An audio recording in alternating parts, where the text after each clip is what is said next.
Hello everyone, and welcome back to X-Ranger. Before we begin, I thought it would be interesting if each of you could leave a comment indicating which part of the world you're joining us from. Also, don't forget to like and subscribe if you're enjoying the episodes. Now let's get comfortable, relax, and start our program. I've spent 24 years trying to rationalize what my family and I discovered during that camping trip in the summer of 1998.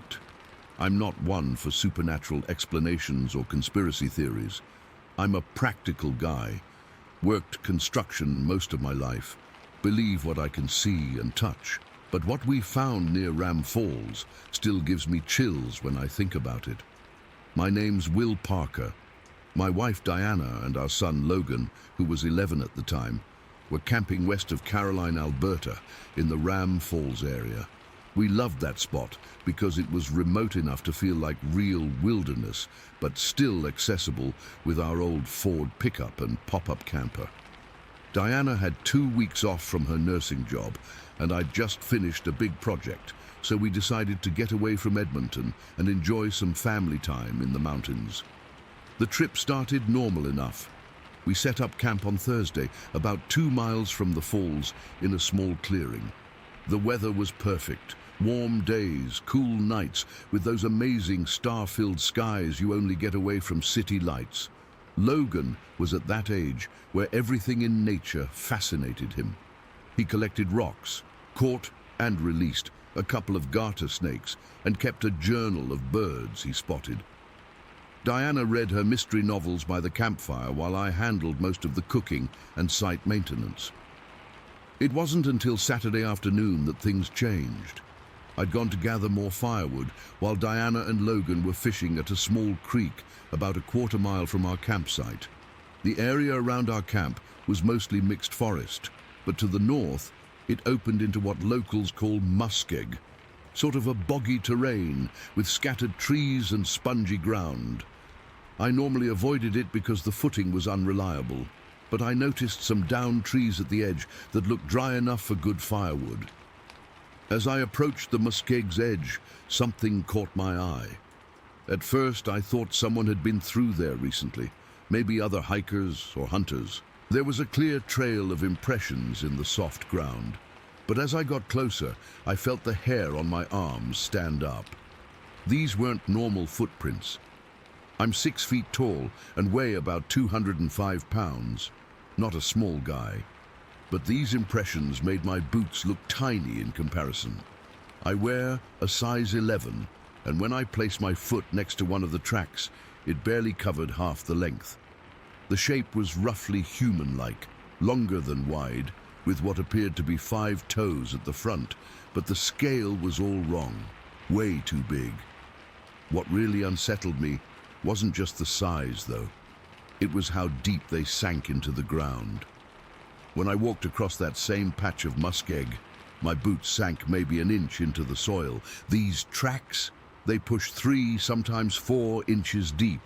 Whatever made them either weighed hundreds of pounds more than me or applied tremendous force with each step.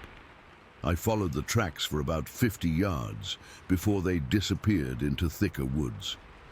They maintained a consistent stride length that seemed impossible for a human. Easily 7 or 8 feet between impressions. The pattern was bizarre too. Not like someone deliberately making big steps, but a natural gait for whatever created them. My first thought was bear. Black bears are common in that area, and occasionally there are grizzlies. But bears walking on hind legs don't leave tracks like these. For one, bear tracks show claw marks extending beyond the toes. These didn't. And bears can't maintain that kind of upright walking pattern for that distance. These tracks showed no sign of dropping to all fours. I took out my disposable camera, wish I'd had something better, and snapped the remaining 8 photos I had left. Then I pulled out my pocket knife and stood it upright in one of the clearest tracks to show the depth, taking another picture. Before heading back to camp, I used a stick to measure one of the clearer impressions. It was roughly 18 inches long and about 7 inches across at the widest point. When I got back to camp, Diana and Logan had just returned with 3 small trout for dinner. I must have looked rattled because Diana immediately asked what was wrong. I told them I needed to show them something and we should go before the light faded. "Dad, you look like you saw a ghost," Logan said as we walked. I remember his excitement. He was hoping I'd found something cool like a bear or a moose. "Not a ghost," I said, "but definitely something I can't explain."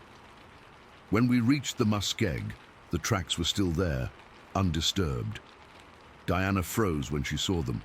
Logan immediately ran forward, fascinated. "Logan, stay close," I called out. Some primal instinct made me scan the surrounding woods. The forest suddenly seemed deeper, darker, more alive somehow. "These are huge," Logan exclaimed, placing his smaller foot next to one impression. "Is it Bigfoot, Dad?" I hadn't even wanted to say that word aloud, but kids have no filter. "I don't know what it is," I answered honestly. "Could be someone playing a prank." Diana knelt by one of the tracks, her nursing background kicking in as she analyzed it. "Will, this isn't a hoax. Look at how the soil is compressed around the edges and the way the moss is pushed down. This is from something extremely heavy walking through here." She was right. There was a natural authenticity to how the ground had yielded under whatever weight had pressed into it. No human wearing fake feet could create that kind of pressure pattern. And why would anyone bother way out here, miles from the nearest road? We followed the tracks together until they vanished into the forest. The sun was getting low, casting long shadows through the trees. As we stood there, an unusual silence fell over the woods. Now I've spent plenty of time outdoors. I know forests are never truly silent. There's always birds, insects, the rustle of small animals. But in that moment, everything went quiet. The wind dropped. No birds called. Even the distant sound of the creek seemed muffled. Logan pressed against my side and I put my hand on his shoulder. Diana whispered, "We should head back." That's when we heard it. A sound so subtle I almost thought I imagined it. A deep, slow inhale from somewhere in the thick trees ahead of us. Not an animal's snort or grunt. This sounded deliberate, controlled, almost like someone trying to catch our scent. I didn't wait to hear anything else. "Back to camp," I said quietly but firmly. "Now." We didn't run. Something told me that would be a mistake. But we walked quickly, keeping close together. I took the rear position, glancing back repeatedly. I couldn't shake the feeling we were being watched. Back at camp, Diana kept busy preparing dinner while I pretended to read, trying to process what we'd found. Logan peppered me with questions about Bigfoot and other creatures. The kid had watched too many documentaries on the Discovery Channel. "If it is a Sasquatch, why didn't it show itself?" Logan asked between bites of fish. "Maybe it's shy," Diana suggested, clearly trying to keep things light. But I couldn't stop thinking about those tracks, especially their depth. Whatever made them had to weigh at least 500 pounds, probably more, and it had been there recently, maybe even that same day. As darkness fell, we built the fire higher than usual. None of us said why, but we all wanted the extra light. Logan eventually crawled into the camper to read his comics, but Diana and I stayed by the fire. "What do you really think made those tracks?" she asked quietly. I poked at the fire, sending sparks up into the night. "Honestly, I don't know. It wasn't a bear, wasn't a moose, wasn't anything I recognize." "You're thinking Sasquatch, aren't you?" There was no mockery in her voice. "I'm thinking there's a lot we don't understand about these mountains," I replied. 20 years ago, they thought grizzlies were gone from this region. Then they started showing up again. Maybe there's other things out here we don't know about." Diana nodded. "I don't like how those tracks made me feel. Like we're not supposed to be here." Around 11, we turned in for the night. I made sure our food was properly stored and secured the campsite. Inside the camper, I placed my hunting knife next to my sleeping bag, something I'd never done before on our trips. I told myself it was just precaution against ordinary wildlife, but I knew better. Sleep didn't come easily. Every crack of a branch or rustle of leaves had me wide awake. Around 2 in the morning, the distinctive sound of something heavy moving through the underbrush about 50 yards from our camper jolted me upright. Diana was awake too, her eyes reflecting the faint moonlight through the camper window. "What was that?" she whispered. "Probably just a deer," I said, not believing it myself.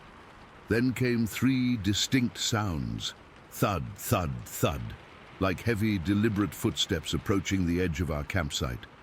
I reached for my flashlight, but hesitated to turn it on. Part of me didn't want to see what was out there. Logan stirred in his sleep, but didn't wake. Diana gripped my arm so tightly it almost hurt. The footsteps stopped. Then came a sound I still can't properly describe. A low, rumbling vocalization that seemed to hover between a growl and something more complex. It wasn't aggressive exactly, more like curious, investigative. The sound lasted maybe 5 seconds before fading. We sat frozen in silence for what felt like an eternity. Eventually, I worked up the courage to peer out the small window, scanning the tree line with the flashlight. The beam cut through the darkness, but revealed nothing unusual. Whatever had been there was either hidden or gone. Neither Diana nor I slept the rest of the night. As first light broke, I ventured outside. The morning mist hung low over our campsite, lending an eerie quality to the forest. I circled our camp, searching for signs of our nighttime visitor. At first, I found nothing. Then, at the north edge of our clearing, I spotted them. Fresh tracks. The same massive footprints we'd seen in the muskeg, now pressed into the damp earth not 30 feet from where we'd slept. They came to the edge of the clearing, made a half circle around our camp, and then disappeared back into the dense forest. I called Diana out to see. When she saw how close the tracks came to our camper, she went pale. "We're leaving. Today." Her voice left no room for discussion, and honestly, I agreed. We woke Logan and broke camp in record time. I told him we'd had reports of bad weather coming, not wanting to frighten him. As we packed, I noticed Logan staring at the tree line. "Dad," he said quietly, "I think something's watching us." I followed his gaze but saw nothing. Still, that familiar prickle ran up my spine again. "Let's get moving, buddy. Help your mom with the cooler." As we drove away, I kept checking the rearview mirror. The forest looked the same as it always had, peaceful, majestic, unthreatening.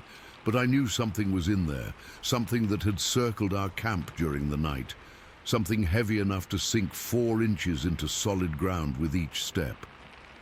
We never went back to Ram Falls after that, found other spots to camp, other mountains to explore. I developed the photos from the trip, but they didn't capture much. Just vague depressions in mossy ground that could be dismissed as nothing special. Over time, I lost those photos during a move. People ask why we didn't report it to forestry officials or researchers.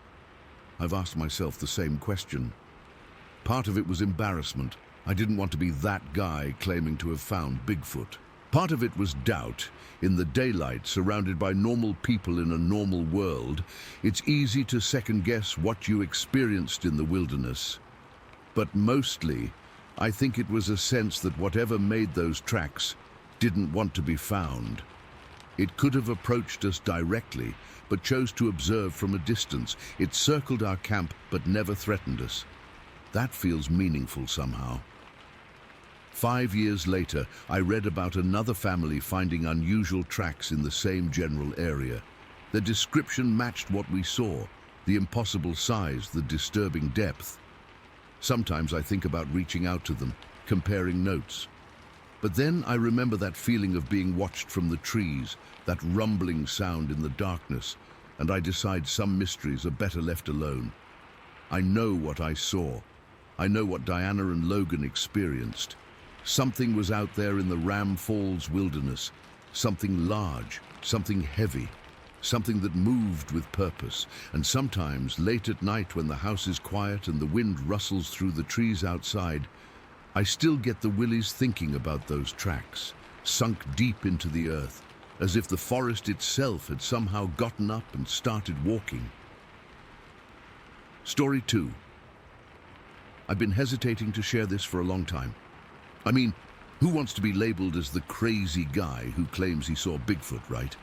But it's been 25 years, and I still can't explain what Maya and I saw that day in 1998. I need to get this off my chest. Maya and I were avid fishing partners back then. We weren't romantically involved or anything, just two people who shared a passion for fishing and the outdoors. We'd met at a local angling club in Calgary a few years earlier and quickly discovered we had compatible schedules and similar tastes in fishing spots. That spring, we'd been planning to try some new locations, and the Western Cypress Hills area had been on our bucket list for a while. It was early June, one of those perfect Alberta days when the temperature is just right, warm enough to be comfortable in a light jacket, but cool enough that the fish were still active. We'd set out from Calgary around 4 in the morning to make the 3-hour drive down to Spruce Coulee. If you're not familiar with the area, it's this beautiful, somewhat isolated spot near a reservoir that you can access off Highway 41, south of the Trans-Canada. We arrived just as the sun was coming up, eager to get a full day of fishing in. The area was completely deserted, which wasn't surprising for a Tuesday. Most people would be at work, and the summer tourist season hadn't quite kicked into high gear yet. That solitude was exactly what we were looking for. Just us, the water, and hopefully plenty of fish. The Western Cypress Hills have this unique ecosystem, kind of a meeting point between prairie and mountain environments. The reservoir sits in a valley surrounded by hills, dense with spruce and pine, with patches of aspen scattered throughout. It's rugged terrain, lots of rocky outcroppings and steep slopes. Perfect habitat for wildlife, which is part of what makes the area so appealing. We unloaded our gear from my old Ford F-150 and hiked about 15 minutes to reach a promising spot along the shoreline. The weather forecast had mentioned potential for afternoon thunderstorms, but the morning was clear and bright. The water was calm, with just enough breeze to create gentle ripples on the surface. Perfect fishing conditions. By mid-morning, we'd caught a few decent-sized trout and were feeling pretty good about our choice of location. We'd separated a bit by then, maybe 30 yards apart, to cover more water. Maya was focusing on a deeper pool while I was working the shoreline, where it curved around a small, rocky peninsula. It was around 11:30 when it happened. I remember checking my watch just minutes before, thinking we should probably break for the lunch we'd packed. The sun was high overhead, filtering through scattered clouds, and I was completely absorbed in watching my line when something in my peripheral vision caught my attention. At first, I thought it was just a moose or maybe an elk emerging from the trees across the small bay I was fishing, maybe 200 yards away from me. But as soon as my brain processed what I was seeing, I knew it wasn't any animal I recognized. This thing bounded out of the tree line with a gait unlike anything I'd ever seen. It was upright, completely bipedal, but moved with this fluid, powerful motion that didn't look human at all. After a few long strides, it slowed to a walk and began moving along the shoreline opposite from where I stood. I froze completely. My fishing rod was suspended in mid-cast, my arms locked in position as I tried to comprehend what I was seeing. The creature was enormous. I'm 6'1", and this thing towered over any height I could imagine a human reaching. 7, maybe 8 feet tall with a massive, bulky frame. The proportions were all wrong for a person. Incredibly broad shoulders, relatively small head sitting directly on those shoulders with almost no visible neck, and long arms that hung down much farther than a human's would. What really struck me was the color. This distinctive reddish-brown hair or fur that covered its entire body. Not patchy like a mangy bear, but uniform, thick coverage that moved with the breeze. In the sunlight, it almost had this coppery sheen to it. I must have stood there frozen for at least 20 seconds, my brain refusing to process what my eyes were seeing. Then the creature stopped walking and turned slightly toward the water. That's when it seemed to sense something and slowly turned its head in my direction. I can't describe the feeling that washed over me in that moment. It wasn't just fear. It was like every instinct in my body was screaming that I was in the presence of something truly wild, something primal that didn't belong in my understanding of the world.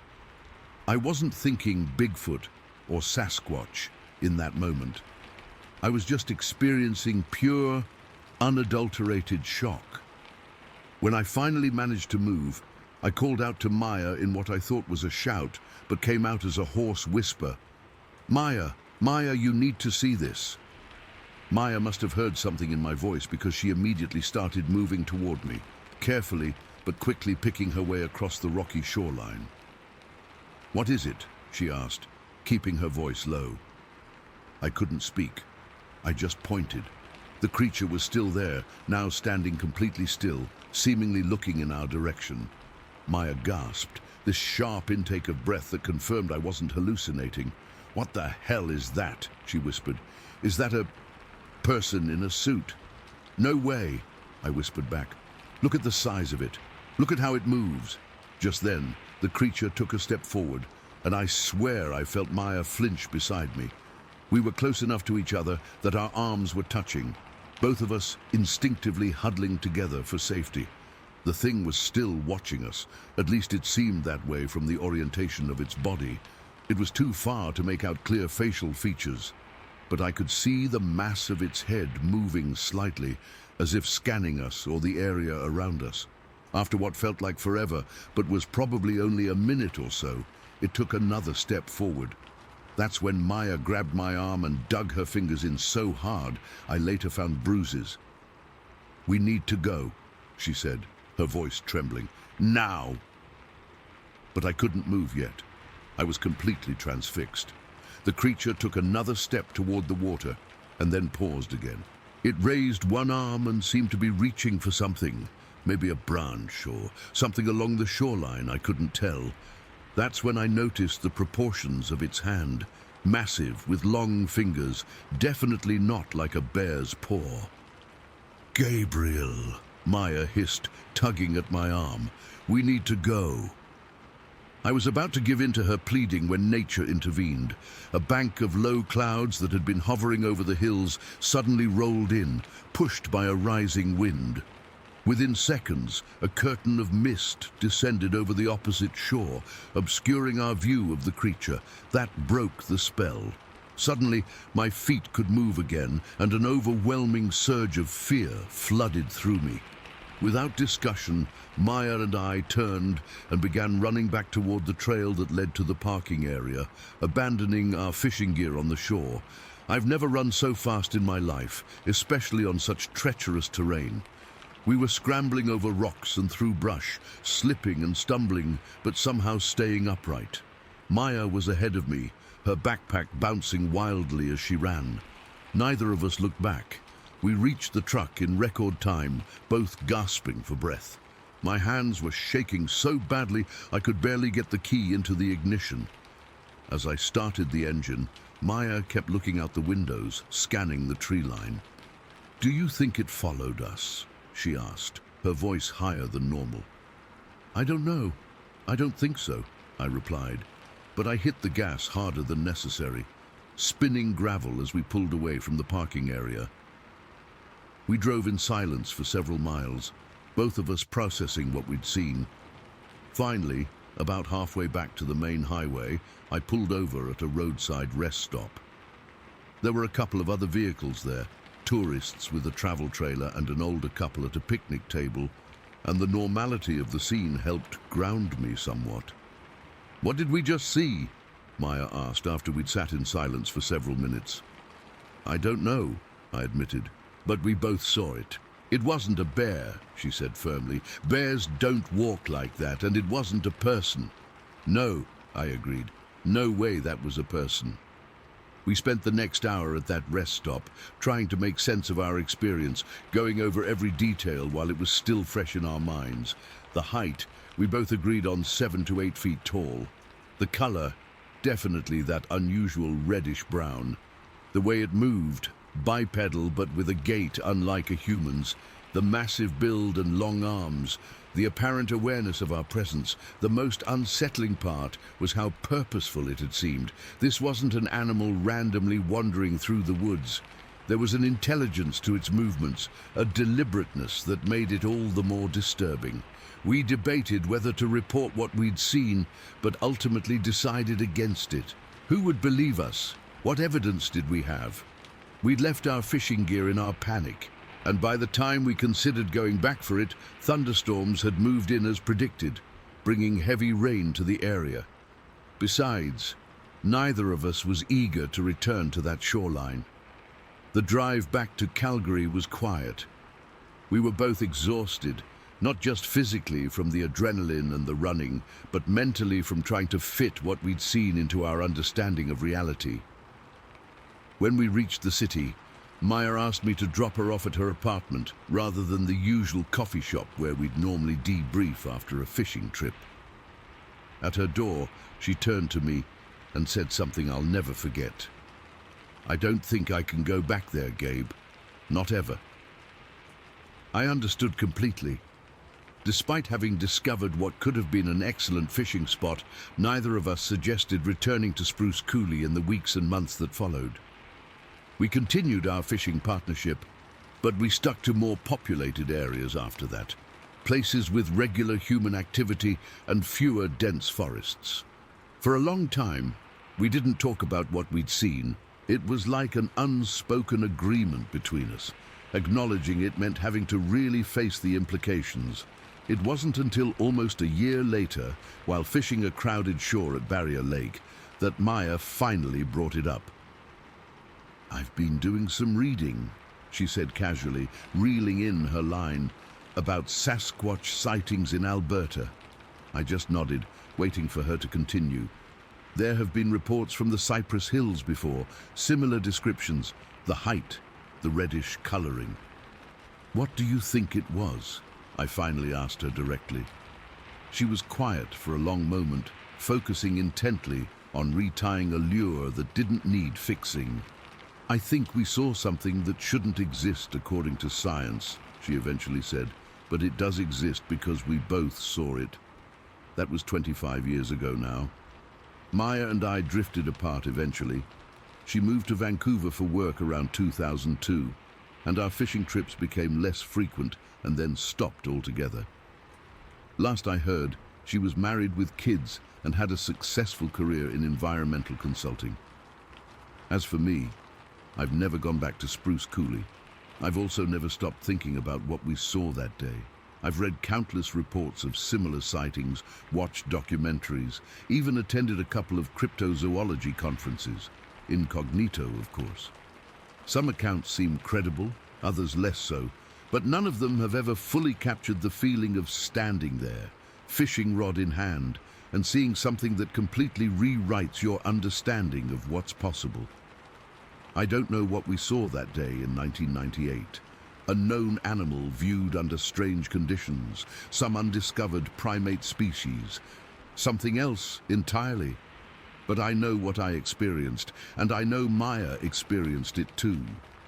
The memory remains crystal clear.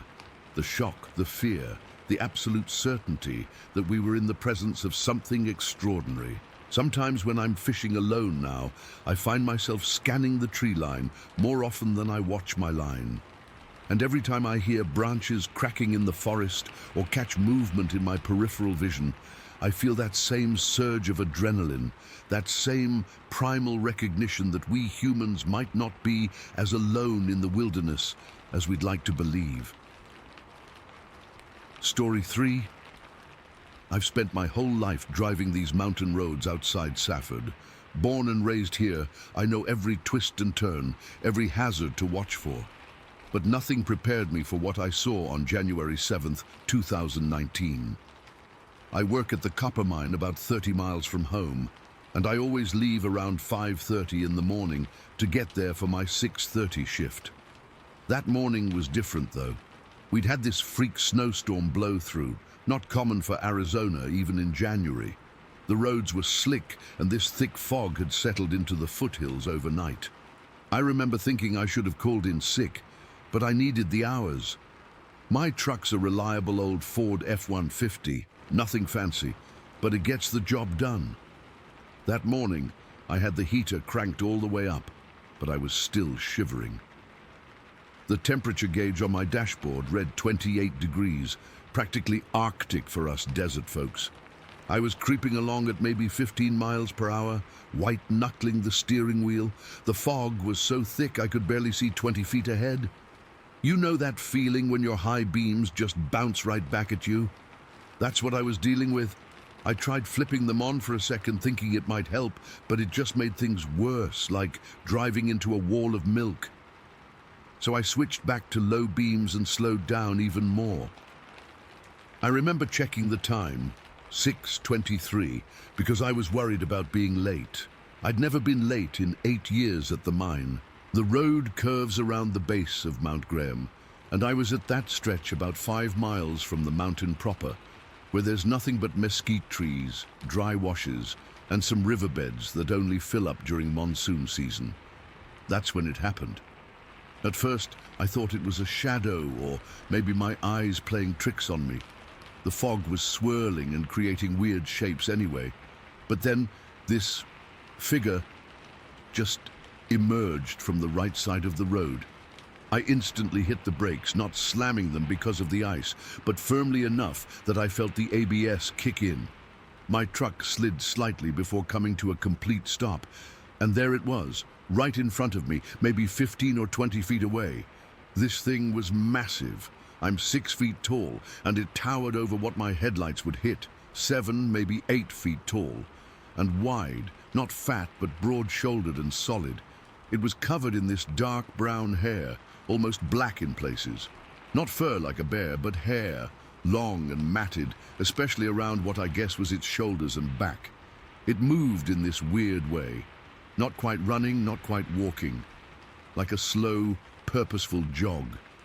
It crossed from the right side of the road to the left, heading south toward one of those dry washes. The whole thing probably lasted 3, maybe 4 seconds, but it felt like time slowed down. As it crossed, it turned its upper body, just its torso while its legs kept moving, and looked directly at my truck. I couldn't make out facial features clearly through the fog, but I swear it had these eyes that reflected my headlights. Not like a deer's eyes, but reflective. I didn't move, I couldn't. My hands were frozen to the steering wheel and I was holding my breath without even realizing it. When it disappeared into the fog on the other side of the road, I just sat there for God knows how long. Eventually I realized I was still sitting in the middle of the road. I remember looking at the clock, 6:29, so apparently only a few minutes had passed, though it felt like hours. I put the truck in gear and drove the rest of the way to work on autopilot. My mind was racing, trying to make sense of what I'd seen. At work, I didn't tell anyone. Who would believe me? Everyone knows I don't drink or do drugs. I'm the most straight-laced guy at the mine. But saying you saw Bigfoot in Arizona?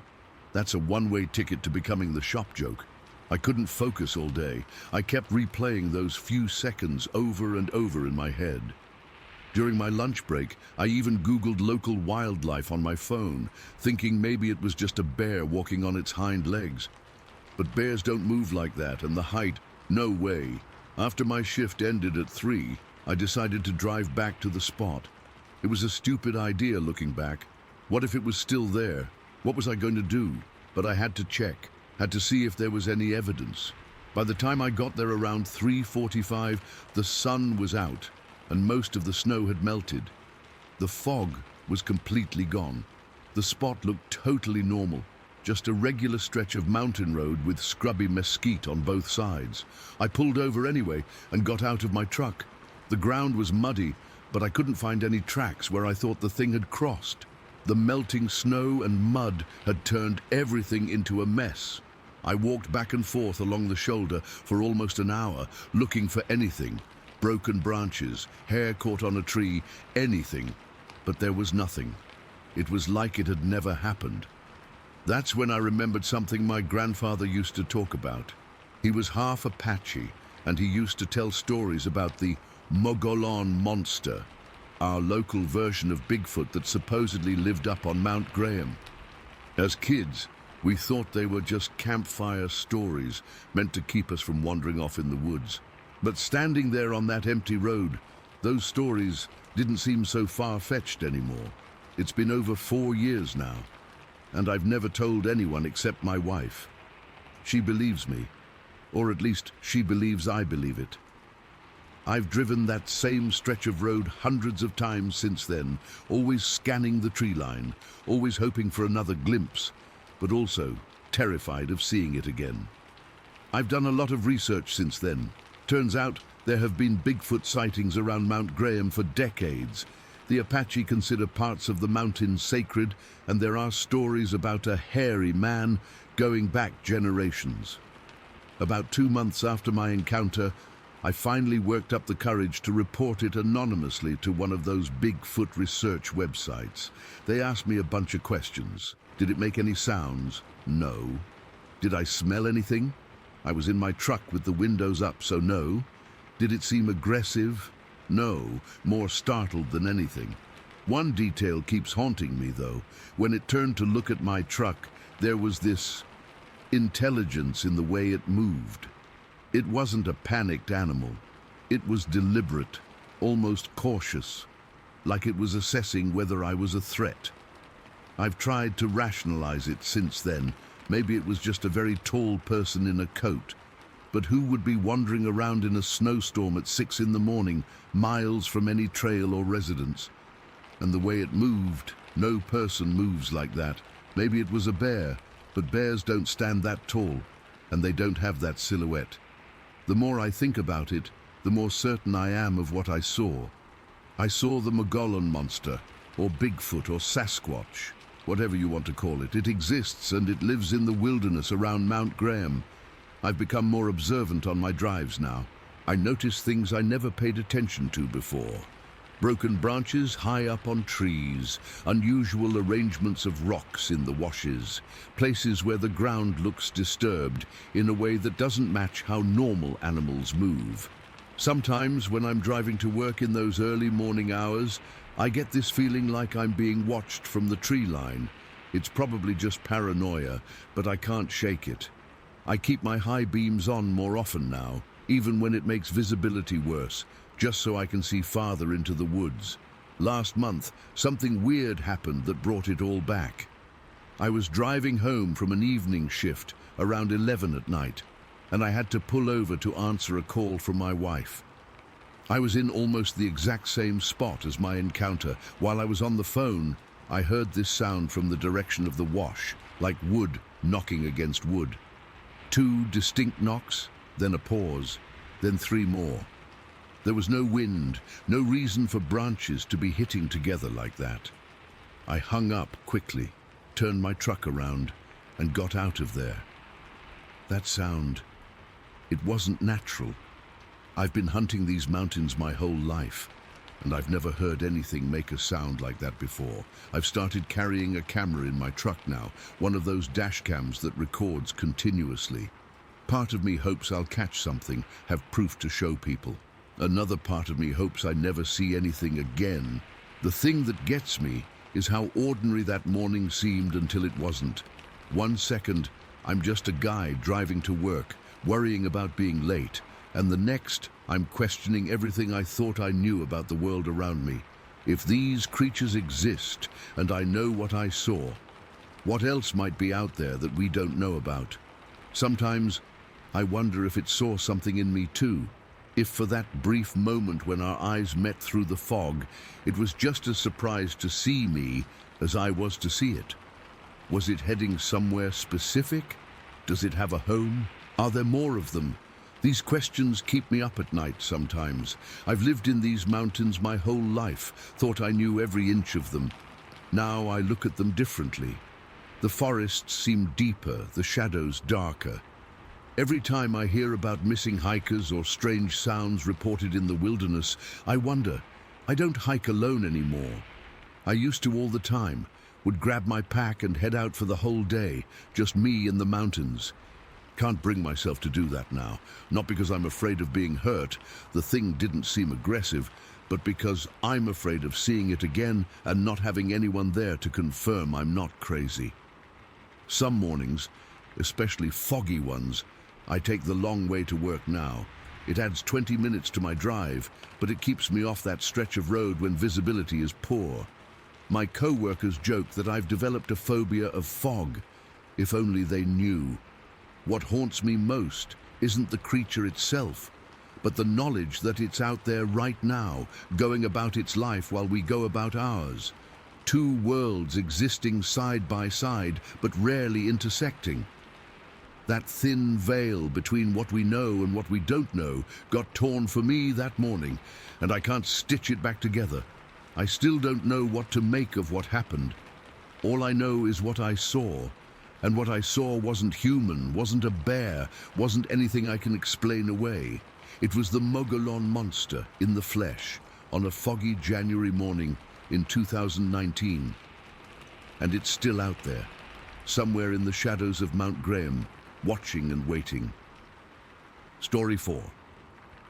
It was mid-September 1995, and my friends Tyler, Maria, and I had planned this trip for weeks. Tyler is the outdoorsy one of our group. He grew up hunting with his dad and knows the Arizona wilderness better than anyone I know. Maria's tough as nails. She's the type who carries pepper spray and a small pistol in her purse just because you never know. I'm David, and I'm somewhere in between. I love the outdoors, but don't have Tyler's expertise. We decided on Mount Graham because Tyler said it would be less crowded than the usual spots. He knew this undeveloped site just past the turnoff to Riggs Flat Lake that was perfect, secluded but not completely off the grid. The drive up was beautiful, with the aspens starting to turn golden. The sky was that perfect Arizona blue, not a cloud in sight. We arrived around 3 in the afternoon and spent a couple hours setting up camp.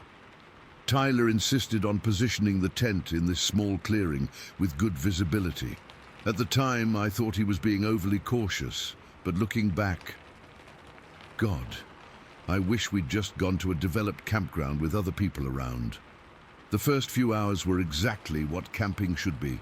We gathered firewood, set up our site, and Maria unpacked enough food to feed 10 people. As the sun started to set, the temperature dropped quickly, and we built up a good fire. Tyler grilled some steaks, we cracked open a few beers, and everything felt perfect.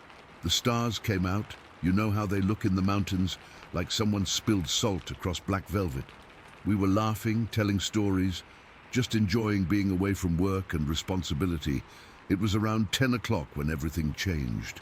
We were still sitting around the fire when this sound cut through the night. A scream unlike anything I've ever heard before. It wasn't quite human, but it wasn't animal either. High-pitched and long, like it was being pulled out of whatever made it. It seemed to come from maybe 200 or 300 feet away, deep in the forest to the north of our site. I remember Tyler freezing mid-sentence, his beer halfway to his mouth. Maria grabbed my arm so hard it left bruises. Tyler put his finger to his lips, and we just sat there, barely breathing. Then it came again. That same awful scream, 3 times total, each about 5 minutes apart, all from the same direction. "What the hell was that?" Maria whispered after we'd been silent for at least 10 minutes without hearing it again. Tyler shook his head. Not an elk, not a mountain lion. Nothing I've ever heard before. The thing is, Tyler knows every sound in these forests. His reaction scared me more than the scream itself. We tried to play it cool, but the mood was shattered. We stayed up another hour or so, keeping our voices low, the conversation strained. Every snap of a twig in the darkness made us jump. Eventually, we decided to turn in, hoping whatever made that noise had moved on. Our tent was decent-sized, enough room for 3 sleeping bags with some space between. I was on the far left, Maria in the middle, Tyler on the right. I don't know how long I'd been asleep when Maria shook me awake. "Do you hear that?" she whispered. At first, I heard nothing. Then it registered. Footsteps. Slow, heavy footsteps crunching through the pine needles outside our tent. My watch said it was 2:45 in the morning. The steps were deliberate, measured, and unmistakably bipedal. This wasn't an animal on 4 legs. Whatever was out there was walking on 2 feet, circling our tent. Tyler was already awake, sitting up in his sleeping bag. In the dim moonlight filtering through the tent, I could see his face was dead serious. He put his finger to his lips again. The footsteps continued, making a complete circuit around our tent. Then they stopped, right near the entrance. Something was standing just outside, not moving. I swear I could hear breathing. Deep, heavy breathing. Maria reached into her bag and pulled out her pistol. I'd never been so glad for her paranoia. Tyler grabbed his flashlight, and we sat there for what felt like hours, but was probably only a few minutes, listening to whatever it was just standing there. Then Tyler whispered, "I'm going to look." Maria and I both tried to stop him, but he was already unzipping the tent flap, just a tiny bit, enough to shine the flashlight out. He peered through the crack, then suddenly opened it wider, shining the light in all directions. "It's gone," he said, but his voice was shaky. We debated what to do. Tyler wanted to go out and look around, but Maria and I vetoed that immediately. No way was anyone leaving the tent. We agreed to wait until morning, but I don't think any of us slept again that night. At first light, we were up and searching the area. The ground around our tent was covered in pine needles, making it hard to see any distinct tracks. Tyler found a few places where the needles were disturbed in what might have been a large footprint pattern, but nothing clear enough to photograph or measure. We also found a small tree about 50 yards from our site, with bark stripped off at about 8 feet high. Tyler said bears sometimes do that, but usually much lower down. Something tall had done it. We spent the day hiking and fishing, trying to convince ourselves that it had been a bear or maybe even another hiker playing a prank. But we stayed close to camp, and nobody suggested splitting up. The beautiful day helped ease our nerves somewhat, and by dinner time, we'd almost convinced ourselves we'd overreacted. Almost. That night, we built an extra-large fire and decided to stay up as late as possible. We talked about packing up and heading back, but Tyler pointed out that driving down the mountain in the dark was risky, and none of us wanted to admit we were scared enough to leave. So we stayed. Around 11, we finally crawled into the tent. Maria kept her gun close, and Tyler had his hunting knife. I had a can of bear spray for all the good I thought it would do. We laid there in the dark, jumping at every sound, until exhaustion finally took over. I woke to Maria's hand clamped over my mouth. Her eyes were wide with fear. Tyler was already sitting up, completely still. Then I heard it, the footsteps again, the same slow, deliberate pace, the same circuit around our tent. It was 2:38 according to my watch, almost the same time as the previous night. This time, I could hear something else too. A low, rumbling sound, almost like someone humming deep in their chest. The footsteps stopped at the rear of the tent, and I swear I could feel something looking at us, like a physical pressure against my skin. Then a smell hit us, musky, wild, like wet dog mixed with something rotting. Maria gagged quietly. Tyler's hand was wrapped so tight around his flashlight his knuckles were white. Something touched the tent wall, not hard, just a light pressure that moved along the fabric, like it was feeling the texture or feeling for what was inside. Maria raised her gun, pointing it at the tent wall where the pressure was. Tyler shook his head frantically. Shooting through the tent would be dangerous and might provoke whatever was out there. The pressure moved to the top of the tent, pressing down slightly, making the poles creak. I remember thinking our tent must look like some strange glowing pod to whatever was examining us. the moonlight making the yellow nylon glow faintly. Then, in one heart-stopping moment, the entire tent shook as something pushed against it hard. Not enough to collapse it, but enough to send us scrambling backward. Maria's gun went off, the sound deafening in the confined space. The bullet went through the top of the tent into the night sky. Everything went still. Then those footsteps again, but faster now, moving away from our tent into the forest. Tyler lunged for the zipper and had the flap open in seconds, flashlight beam cutting through the darkness. The light caught something just at the edge of the trees. Something large and dark, moving with surprising speed through the underbrush. Then it was gone. We spent the rest of the night huddled together in the middle of the tent, weapons ready. As soon as there was enough light to see, we packed up camp in record time. Nobody suggested staying the third night. As we were loading the car, Tyler stopped suddenly and pointed to the ground about 30 feet from where our tent had been. There, in a patch of bare earth, was a footprint. A single, massive footprint. It looked human, but was at least 16 inches long and enormously wide, 5 toes clearly visible. Tyler placed his boot next to it. He wears a size 12, and this print dwarfed his foot. We stared at it, not speaking. Maria took a picture with the disposable camera she'd brought for the trip. We didn't talk much on the drive back. What was there to say? We'd all seen and heard the same things. When the photos came back a week later, the footprint picture was frustratingly blurry. You could tell it was a footprint, but the details were lost. Tyler called the Forest Service and tried to report what happened, but I could tell from his side of the conversation that they were dismissive. Just another camper spooked by a bear, they probably thought. I've been doing research since we got back, reading everything I can find about unexplained encounters in the Arizona wilderness. I keep coming back to one thing: Sasquatch, Bigfoot.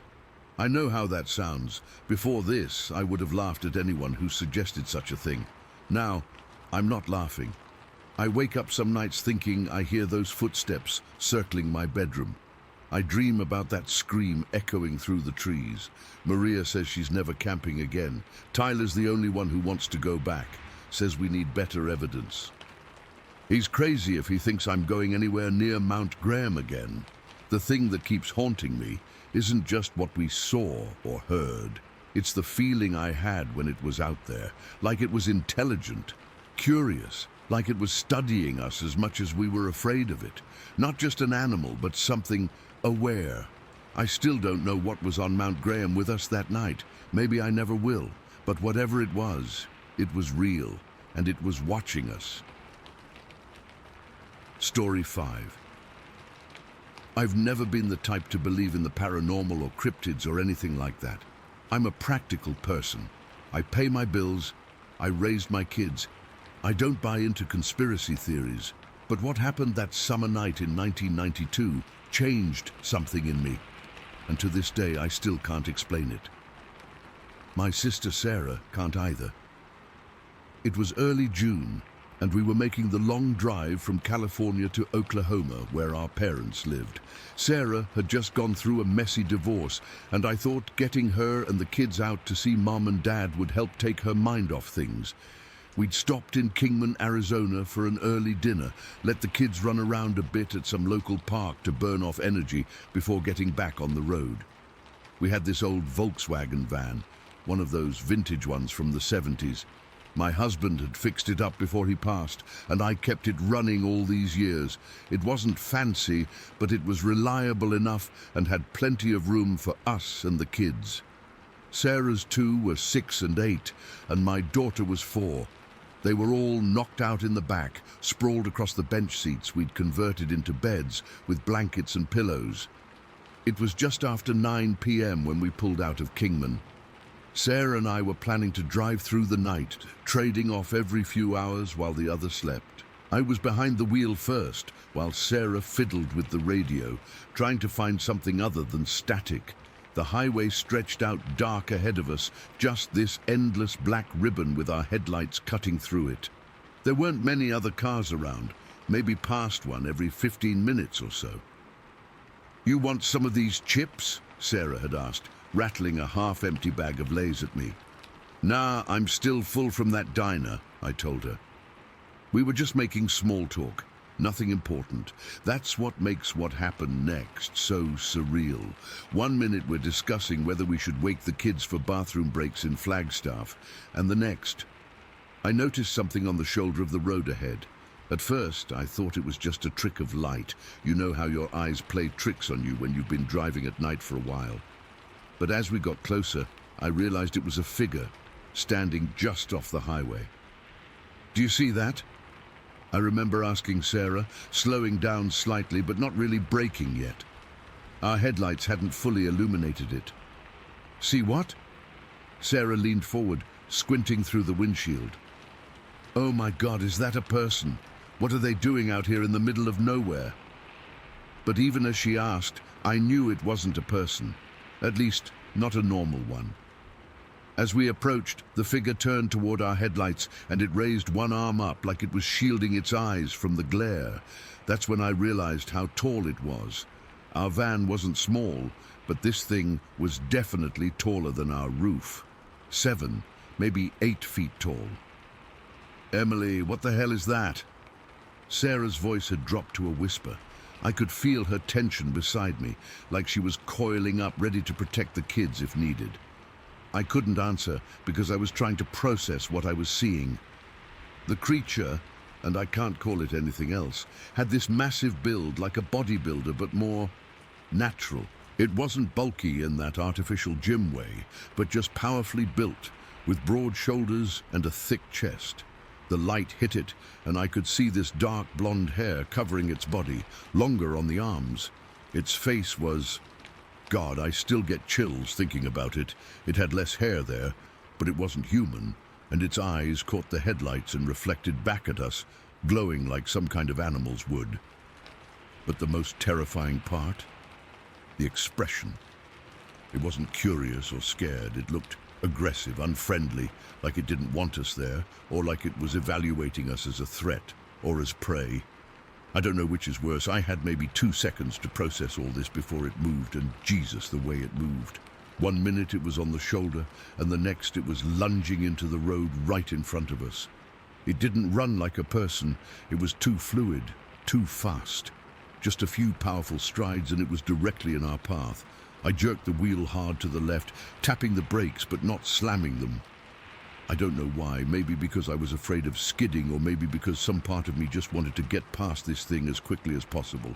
We swerved around it, and I swear I felt the van rock slightly, like maybe it had reached out and touched us as we passed, but I can't be sure. "What the fuck?" Sarah screamed, twisting in her seat to look back. I didn't look. I wouldn't let myself look in the rearview mirror. I just gripped the steering wheel so hard, my knuckles turned white and focused on the road ahead, pressing the gas pedal down further. The van accelerated, engine whining in protest. "Don't look back," I told her, my voice shaking. "Just don't." Did you see that? Did you fucking see that? Sarah was hyperventilating, her hand pressed against her chest. "That wasn't a person, Emily. That wasn't a person. I know." My mouth was dry as dust. "I know it wasn't." "What was it? A bear?" "It couldn't be a bear, right? Bears don't stand like that." Sarah was rambling now, her words coming fast and panicky. "It wasn't a bear." That was all I could manage to say. In the back, the kids were still miraculously asleep, despite Sarah's outburst. The gentle hum of the van's engine and the rhythm of the road had kept them under.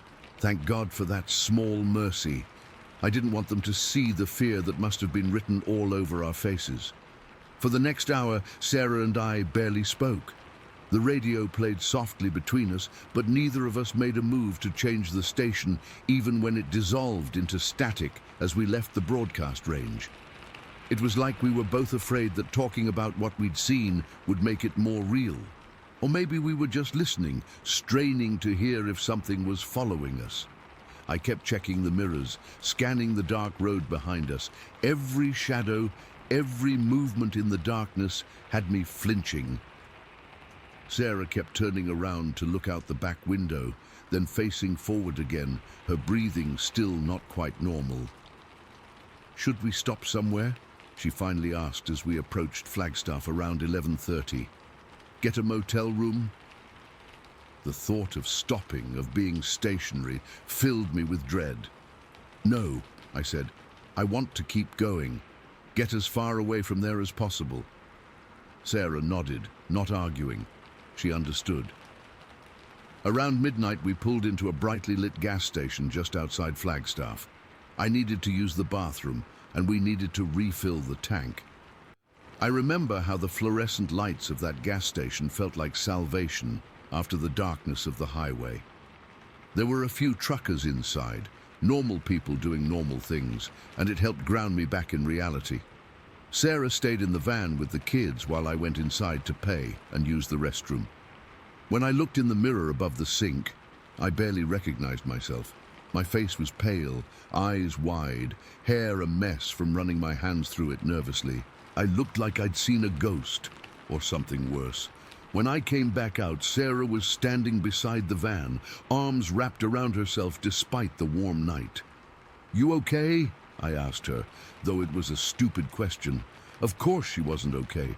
Neither was I. "Emily," her voice was low, nearly a whisper. "What did we see back there?" I glanced around the gas station at the normal people going about their normal night. "I don't know," I admitted. "But it wasn't anything that should exist. It looked like—" She couldn't finish the sentence. I know what it looked like. I didn't want to say it out loud. Saying it would make me sound crazy. Hell, even thinking it made me feel crazy. We got back on the road, me still driving since there was no way I could sleep. Sarah tried to stay awake to keep me company, but exhaustion and the emotional toll eventually caught up with her, and she dozed off with her head against the window. The kids slept on in the back, oblivious. Alone with my thoughts, I kept replaying those few seconds over and over. The creature's height, its build, the way it moved with that unnatural speed and grace. The look in its eyes. I've encountered plenty of wildlife in my life. Deer, coyotes, even a bear once while camping. And none of them had eyes like that. None of them looked at me with what felt like intelligence, with intention. I drove through the night, stopping only for gas and coffee. By the time the sun came up, we were well into New Mexico. The daylight should have been comforting, but all it did was make everything from the night before seem more impossible, more dreamlike. Yet I knew I hadn't dreamed it, and Sarah had seen it too. When she woke up, around 7 in the morning, the first thing she did was look at me.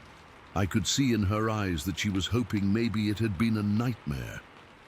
"It happened, right?" she asked quietly, while the kids were still asleep. "That thing on the road?" I nodded. "Yeah. It happened. What do we tell people?" "Nothing," I said immediately. "Who would believe us?" She looked out the window at the passing landscape, so different from the Arizona desert we'd driven through the night before. "Do you think it was, a Sasquatch? Bigfoot?" She said it almost embarrassed, like she was admitting to believing in Santa Claus. "I don't know what it was," I said honestly. "I've never believed in that stuff. But what else could it have been? It wasn't human. It wasn't a bear. It wasn't anything I've ever seen before or since." We stopped for breakfast at a diner in Albuquerque. The kids were in good spirits, excited about the trip, oblivious to the tension that still hung between Sarah and me. As they colored their placemats with crayons, Sarah leaned across the table. "I keep thinking about how it moved," she said quietly. "No animal that big should be able to move that fast. It was like it was across the road in, 2 strides? 3? I nodded, pushing my eggs around my plate without appetite. And it was intelligent. The way it shielded its eyes from the headlights, the way it looked at us. "Do you think it was trying to attack us? Like, would it have attacked the van if we'd stopped?" The question sent ice down my spine. I don't know, and I don't want to know. We finished the drive to Oklahoma without further incident. arriving at our parents' house later that day. We never told them about what happened. We didn't tell anyone for years, actually. Who would have believed us? Two women claiming to have seen some giant hairy creature on a desert highway at night. We would have been laughed at, or worse, people would have thought we were driving drunk with our kids in the car. But about 5 years later, Sarah called me in a state. She'd been online. The internet was just becoming a thing people had in their homes then, and she'd stumbled across a forum where people shared strange encounters. There were multiple accounts from people who had seen something similar in that exact same stretch of highway outside Kingman. Locals apparently called it Sasquatch Crossing. That shook me more than the encounter itself in some ways. It was one thing to think maybe we'd both hallucinated somehow, shared some bizarre waking dream brought on by fatigue and the hypnotic nature of night driving. It was another to know that other people had seen the same thing, in the same place. I've thought about that night countless times over the years. My daughter is grown now, with kids of her own. Sarah's children too. None of them know this story. I've never had the courage to tell them, never wanted to burden them with knowing such things might exist in the world. But I know what I saw. It wasn't human. It wasn't an animal, at least not any known animal. It moved with purpose and intelligence. Its eyes held a consciousness that still haunts me. And sometimes, on long drives at night, I find myself scanning the shoulders of the road, half expecting to see that tall figure step out of the darkness again, arm raised against my headlights, eyes glowing with that same unfriendly predatory intention. I've never driven through Kingman again. I'll take a 1,000-mile detour if necessary. Some places I've learned are better left untraveled. Some things are better left unseen. But once you've seen them, you can never truly unsee them. They change you. They stay with you. And I know it's still out there, somewhere in the Arizona night, waiting for the next car to come down that lonely stretch of highway. Story 6. I've never really told this story to many people outside my family. Even now, at 59 years old, I still question whether I should share it. But after watching yet another documentary last night about similar encounters, I feel like I need to get this off my chest. Maybe someone here will understand or have experienced something similar. This happened in the summer of 1974, when I was 10 years old. We were visiting Mount Graham in Arizona for a family picnic. I wasn't actually from Arizona originally. My family was from Michigan, but we'd moved to a small farming community in the Gila Valley when I was around 7, so I was somewhat familiar with the mountain. To me, though, it still felt mysterious and exciting every time we went up there. That day was hot, typical Arizona summer heat, but cooler up on the mountain than down in the valley where we lived. I remember wearing my favorite blue shorts and a striped t-shirt my grandma had bought me. My mom had made me wear a hat too, which I hated, but she was always paranoid about sunburn. Our family gatherings were always pretty big. My parents, my Aunt Linda and Uncle Bob, their 3 kids, and my grandparents on my mum's side had all made the trip up the mountain that day. Everyone was busy setting up the picnic area, laying out tablecloths on the wooden tables, unpacking the coolers, getting the portable grill ready. The adults were chatting and laughing, my cousins were arguing over a frisbee, and nobody was really paying attention to me. I remember feeling kind of bored watching everyone bustle around, so I wandered off a little ways. Not far, maybe 30 yards from our picnic spot, but just enough to feel like I was exploring on my own. Mom had always told me to stay where she could see me, and I was still in view of the picnic area, so I didn't think I was doing anything wrong. I found this massive fallen log that made a perfect seat, and I just sat down to watch some birds and squirrels. Behind me was a slight slope leading up to a large boulder, like really large, probably twice my height. The forest around me was pretty dense with ponderosa pines, and there was this soft carpet of fallen pine needles everywhere that made a satisfying crunch when you walked on it. I remember sitting there, just taking it all in. The smell of the pines, The distant sound of my family laughing, the way the sunlight was filtering through the trees. I was trying to spot a woodpecker I could hear tapping somewhere nearby. It was peaceful, and I felt so grown up being on my own in nature. Then something changed. I can't really explain how or why, but suddenly the forest felt different. The birds that had been chirping went completely silent.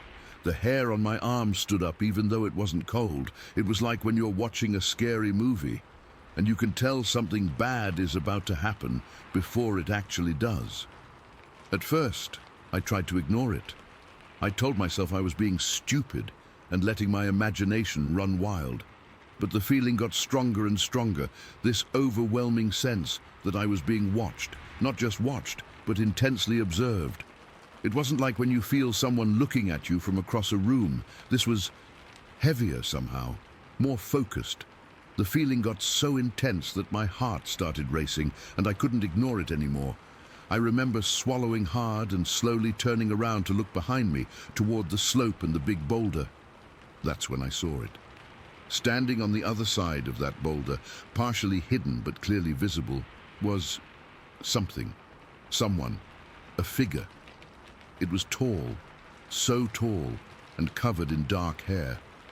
From where I was sitting, it looked black, but thinking back now, it might have been a really dark reddish-brown. It was standing upright on two legs, not on all fours like a bear. I can still see it so clearly in my mind. The way it stood wasn't like how a person stands. Its arms were longer, hanging down further than a human's would, and it was massive, broad through the shoulders and chest. I couldn't make out its face clearly because of the distance and because part of it was behind the boulder, but I could tell it had a large head that seemed to sit directly on its shoulders without much of a neck. I don't know how long we looked at each other. Probably only a second or two, but it felt like forever. I was completely frozen. I couldn't even breathe. Then my survival instinct kicked in and I just bolted. I turned and ran toward my family as fast as my legs would carry me. I didn't look back, not even once. I remember crashing into the picnic area, out of breath, my heart pounding so hard I thought it might burst out of my chest. Everyone looked up, startled by my sudden entrance. My mom jumped up from her chair, looking alarmed. "Jessica, what in the world?" she said, grabbing my shoulders. I was almost hyperventilating, trying to get the words out. There's something back there, behind the big rock. It was watching me." "What do you mean, something?" my dad asked, frowning. "A monster," I blurted out, because I didn't know what else to call it. "It's huge and hairy and standing on two legs." I'll never forget the looks they exchanged, that mix of concern and amusement that adults get when they think a kid is being silly. My Uncle Bob laughed and ruffled my hair.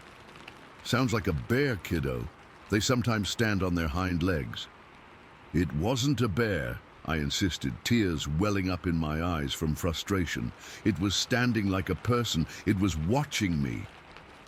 My mom knelt down to my level. "Honey, there are no monsters in these woods.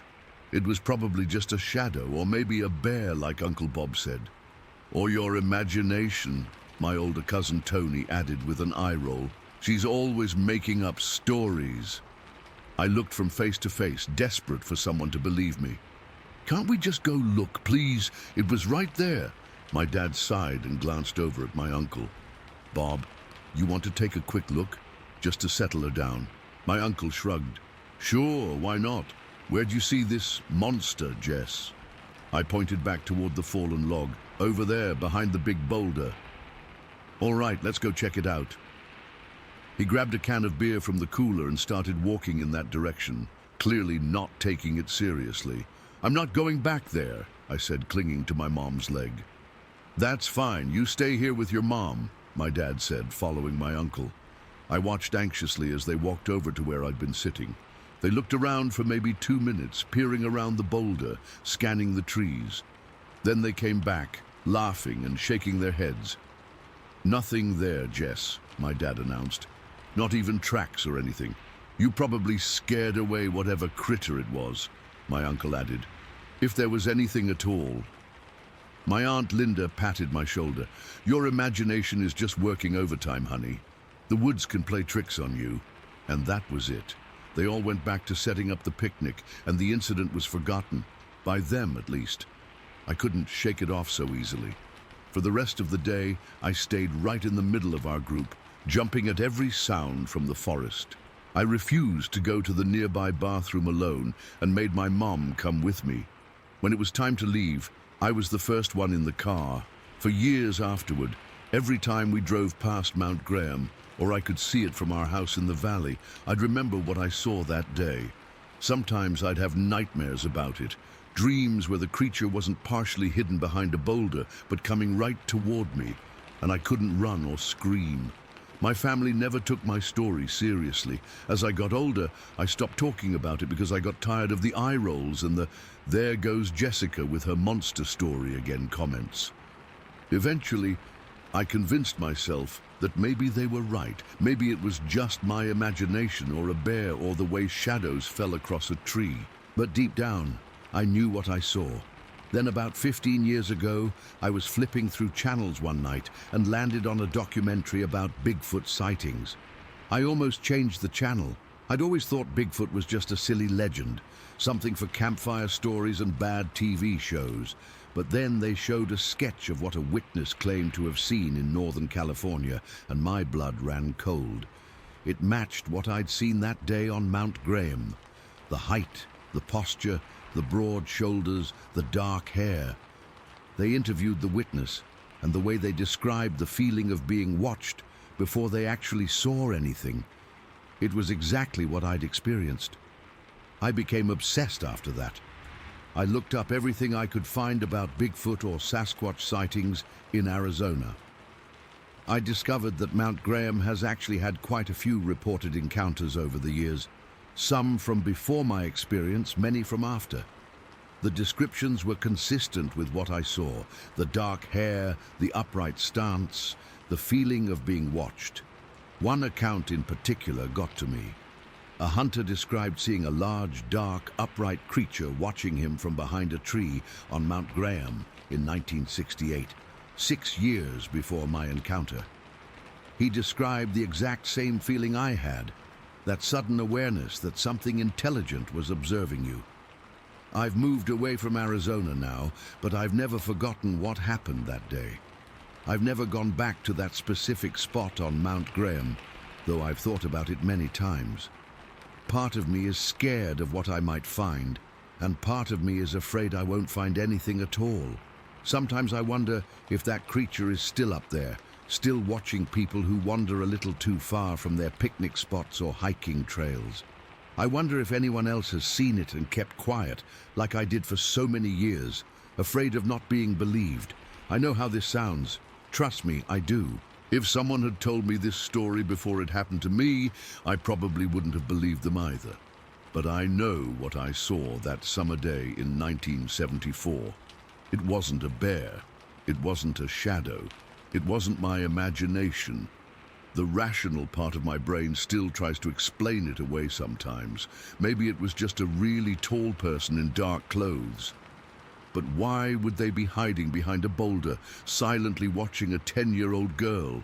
That's almost more terrifying than what I actually think it was. And the way it stood, no human stands like that.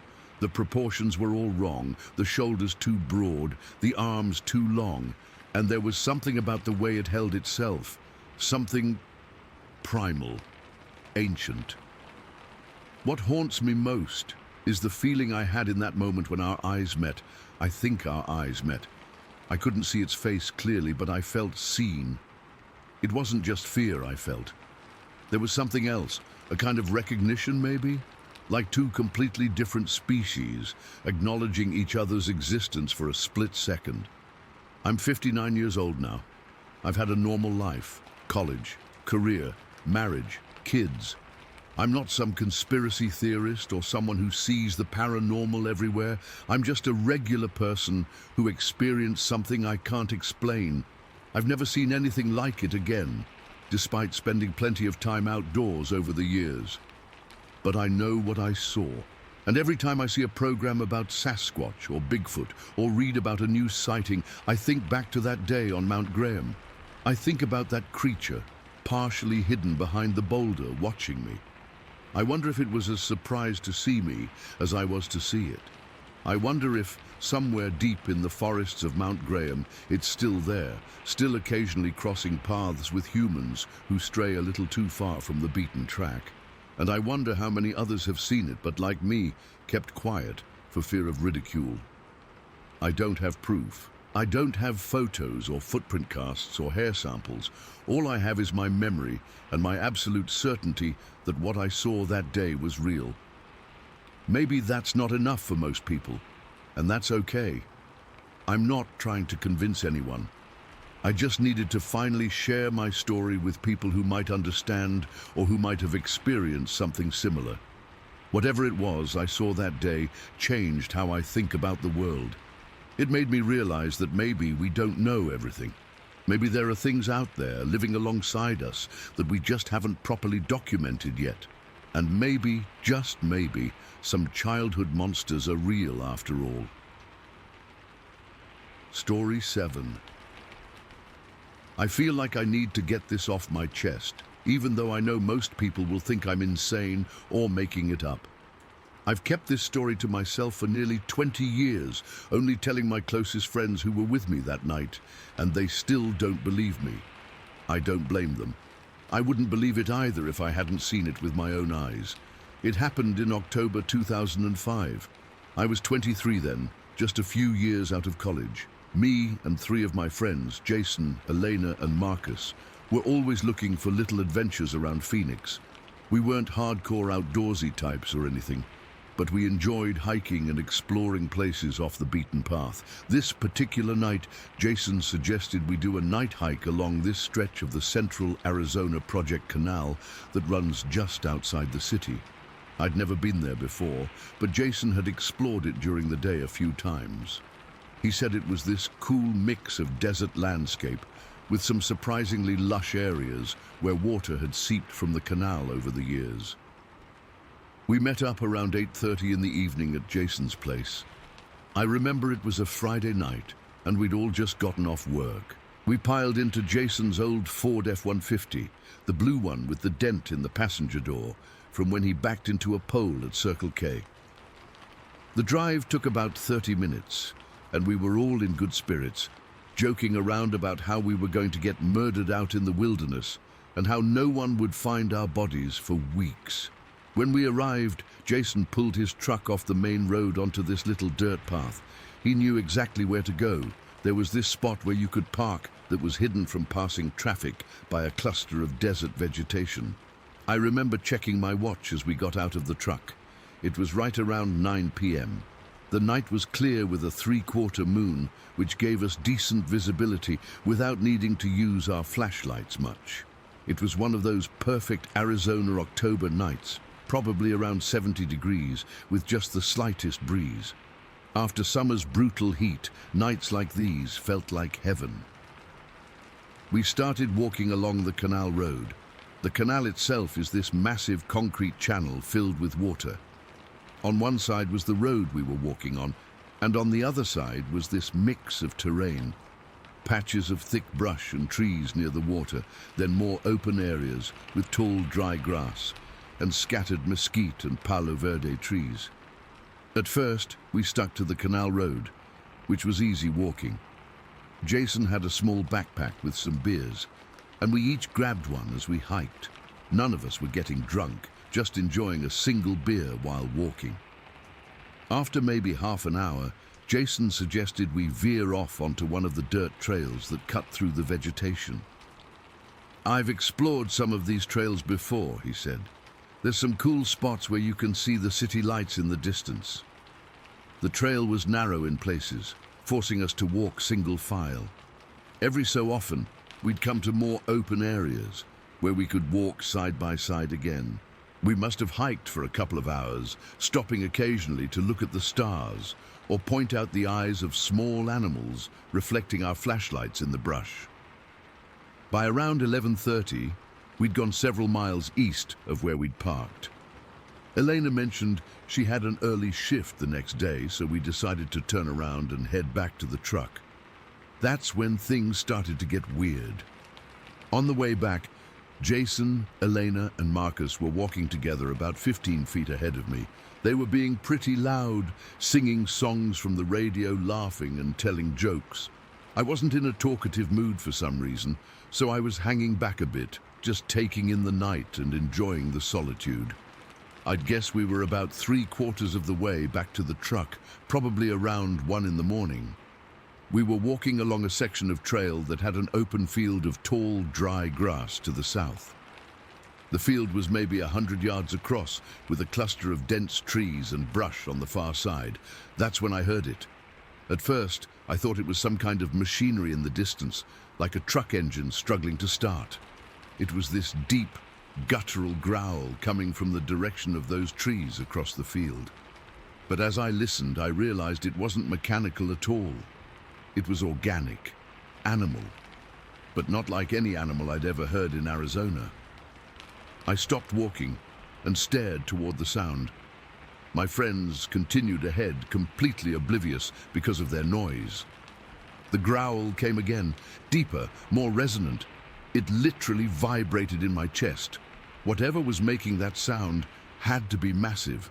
As I stood there, I noticed one of the larger trees at the edge of that brush cluster started shaking violently. Not swaying in the wind, there barely was any wind, but shaking like something was pushing against it with tremendous force. The tree was probably 30 feet tall, and its entire trunk was visibly moving. The growling continued, and I found myself frozen in place. I don't know why I didn't call out to my friends. Part of me didn't want to look stupid if it turned out to be nothing, and another part was just transfixed by what I was seeing. That's when they emerged. From beneath the low-hanging branches of that shaking tree, 2 dark figures stepped forward into the moonlight. At first, my brain tried to make them into people, maybe homeless guys or other hikers.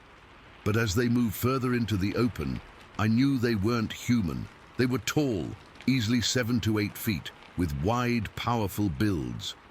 Their arms hung much longer than a human's would, reaching almost to their knees. They were covered in what looked like dark hair or fur, though I couldn't make out the exact color in the moonlight. Their heads seemed to sit directly on their shoulders, with little or no neck visible. The 2 figures stood at the edge of the field for maybe 15 seconds, and I swear they were looking right at me. Then they started moving across the field directly toward me. The way they moved is something I'll never forget. Despite their size, they were incredibly graceful. They ran on 2 legs, but there was almost no vertical bounce to their movement. Their heads didn't bob up and down like a human's would, and they moved through that dry grass, making almost no sound, which seemed impossible given the crunchiness of the terrain. They covered about half the distance to me, maybe 50 yards, in seconds. Then, as if responding to some unspoken signal, they both suddenly dropped down into a crouch position in the grass. I'm not sure how long we stayed like that, them watching me watching them. It could have been 30 seconds or a minute. Time felt distorted. I could hear my heart pounding in my ears. I could hear my friends' voices growing fainter as they continued walking, unaware of what was happening behind them. The entire time, those creatures didn't make a sound. They just observed. I had the distinct feeling they were deciding what to do with me. Slowly, without taking my eyes off them, I started to move laterally to my right, toward the trail. I expected them to charge at any moment, but they remained crouched, just their upper torsos visible above the grass, tracking me with their movement. When I reached the trail, I turned and jogged to catch up with my friends. I didn't run at full speed. Something told me that running would trigger a chase response. When I reached the others, I was breathing hard. "Guys," I said, trying to keep my voice steady, "I just saw something back there. Something big." Jason laughed. "What, like a coyote? Maybe a javelina?" "No," I insisted. "Much bigger, like person-sized. 2 of them. They were watching us from across that field." Elena looked concerned, not so much about what I'd seen, but about my state. "Darren, you okay? You look like you've seen a ghost." "I'm serious," I said. "There's something back there. They were coming toward me and then they just stopped and crouched down in the grass. Marcus shined his flashlight back down the trail. I don't see anything, man. We should go, I said. Now. They must have seen how genuinely shaken I was, because despite their skepticism, they agreed to pick up the pace. We jogged most of the way back to the truck. The whole time, I kept looking over my shoulder, expecting to see those figures rushing toward us through the darkness. When we finally reached the truck, it was about 2 in the morning. As Jason unlocked the doors, I turned to take one last look back down the trail. In the distance, maybe a quarter-mile away, I swear I saw 2 dark silhouettes standing motionless on the canal road, watching us. "Jason," I said, my mouth dry. "Look." He turned and squinted into the darkness. "I don't see anything, Darren."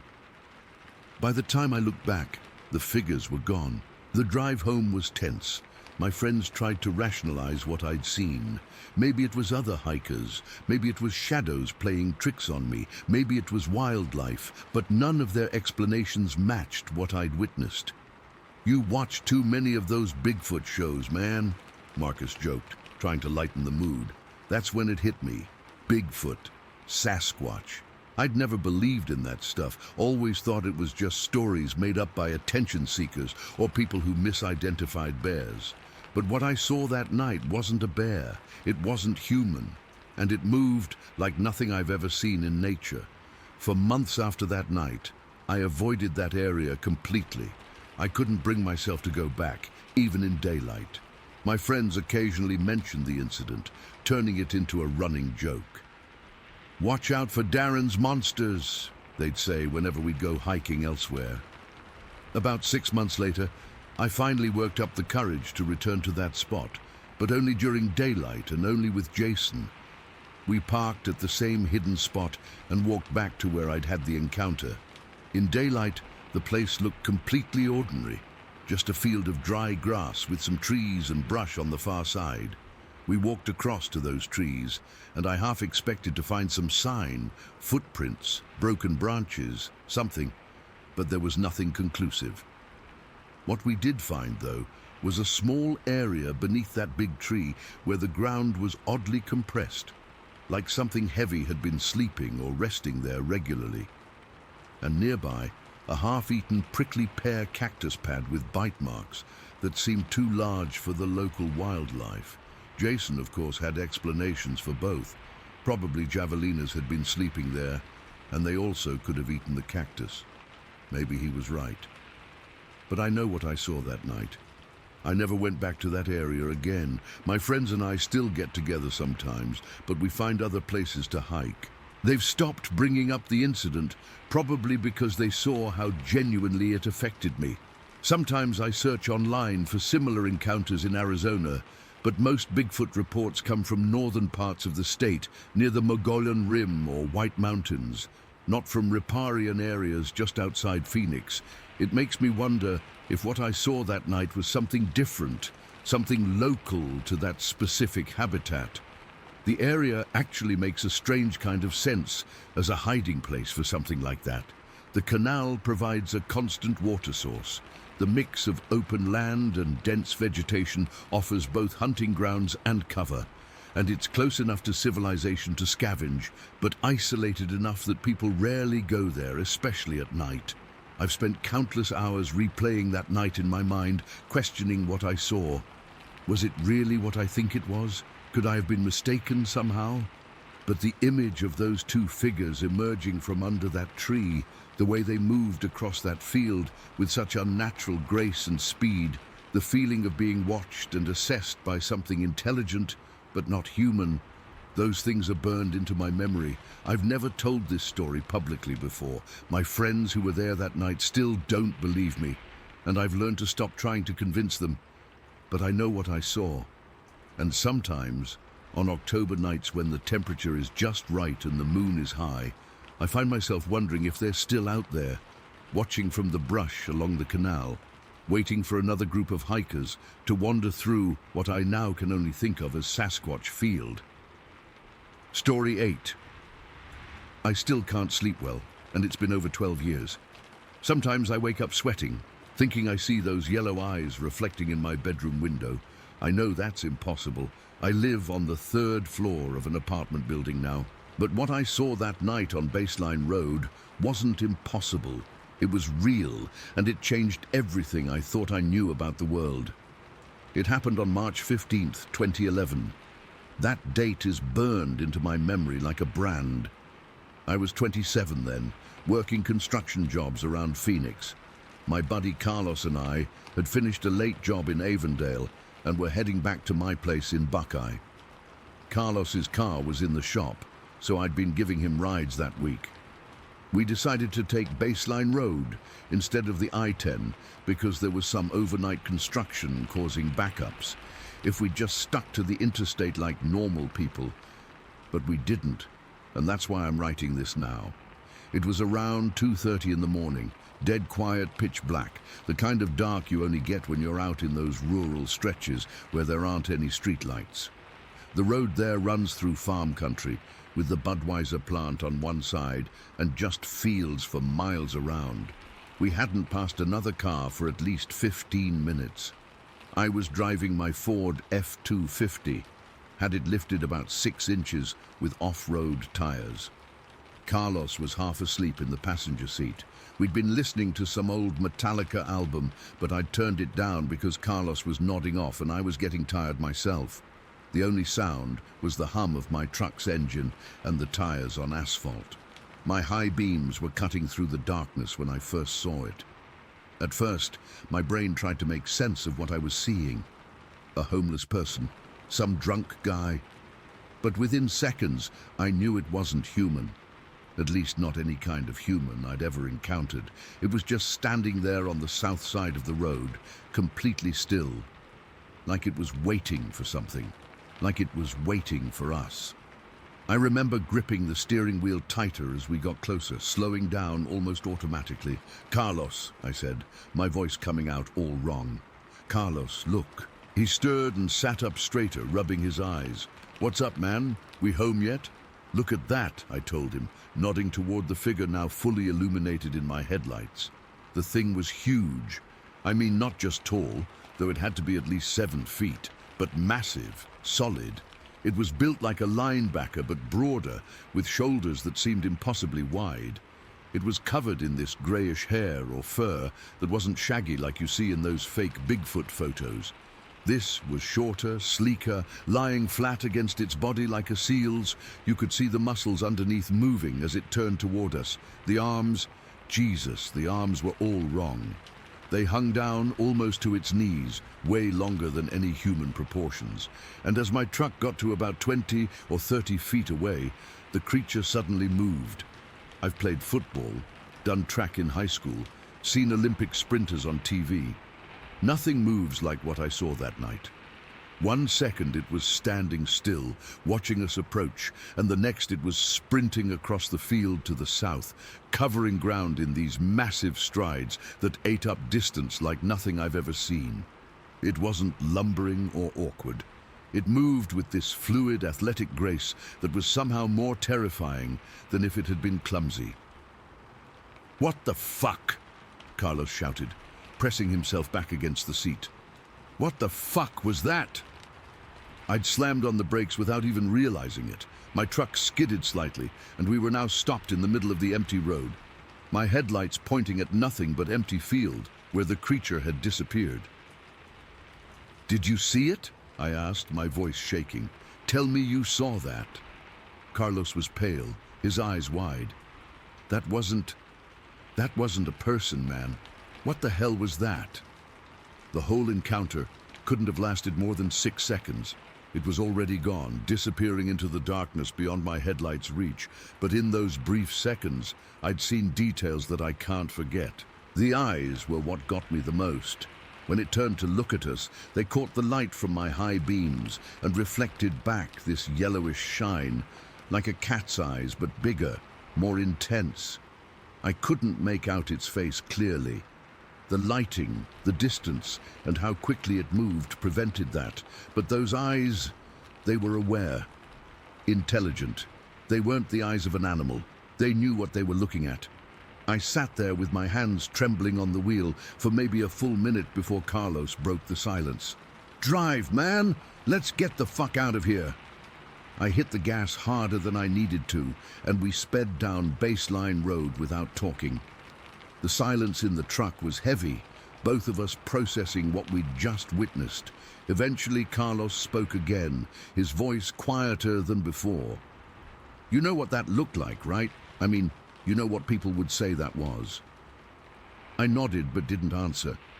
I knew exactly what it looked like, but saying it out loud seemed like crossing a line I wasn't ready for. When we got back to my place, Carlos came in, even though he'd originally planned to have me drop him at his apartment. Neither of us wanted to be alone. We cracked open beers and sat at my kitchen table, finally talking about what we'd seen. "It had to be 7 feet tall," I said. "Maybe taller. It was about the height of my truck's roof." Carlos nodded, staring at his beer. "It wasn't a costume, Jackson. No way that was a person in a suit. The way it moved..." "Yeah," I agreed. "Nothing human moves like that. And the size, I'd put it at 500 pounds minimum, maybe 600, all muscle." We stayed up until dawn, talking in circles, trying to rationalize what we'd seen. By morning, Carlos seemed to be pulling back, already starting the process of convincing himself it had been something normal. A large homeless man, maybe, or some kind of weird optical illusion caused by my headlights and our tired brains. But I knew better. What we'd seen wasn't human. The next few days were strange. Carlos stopped taking my calls after a while. When I finally caught up with him at work the following week, he cut me off as soon as I mentioned Baseline Road. "I don't want to talk about that night," he said firmly. "Let's just forget about it, okay?" I couldn't forget about it, though. I started researching online, looking for similar sightings in the area. I found more than I expected. The Gila River drainage isn't far from there, with thick vegetation and natural cover. The farmland provides potential food sources. It made a sick kind of sense that something could live there, hidden from human eyes most of the time. A week after the sighting, I almost went back to the spot in daylight. I got as far as the Buckeye City limits before turning around. Something about potentially finding proof terrified me more than not knowing. What if I found footprints? What if it was still there? What if it recognized my truck? I never told anyone else about that night until now. Who would believe me? A 7-foot-tall, 500-pound creature with inhuman proportions and speed, just hanging out by the side of Baseline Road at 2:30 in the morning. It sounds insane. I know how it sounds, but that doesn't change what I saw. In the years since, I've moved closer to the city. I don't take back roads at night anymore. I sold my truck 6 months after the encounter and bought a sedan instead. Sometimes I wonder if Carlos ever thinks about that night, if he's managed to convince himself it never happened, or that we saw something explainable. The worst nights are when I dream about those eyes. In my dreams, the creature doesn't run away. In my dreams, it charges the truck instead, those long arms reaching for the door handles, those yellow eyes fixed on mine with unmistakable intelligence and purpose. I've tried to analyze every aspect of the encounter over the years. Why was it standing by the road? Was it crossing when our headlights appeared in the distance? Was it hunting something, or was it waiting for a vehicle to pass, waiting for potential prey? The way it watched us approach, there was something deliberate about its stance, and the way it ran, not in panic like a startled animal, but with purpose and control. It knew exactly where it was going. I've heard people call that stretch the Baseline Corridor now. Apparently, there have been other sightings. I'm not surprised. Whatever lives out there, it's established territory. It knows the land, knows how to stay hidden, when to move, when to freeze. Sometimes I wonder if we were just lucky that night. If it chose to run rather than something else. If it had decided differently, would anyone have ever found our truck? Would they have understood what happened to us? I don't drive Baseline Road anymore. I'll take the extra time on I-10, deal with the traffic and construction.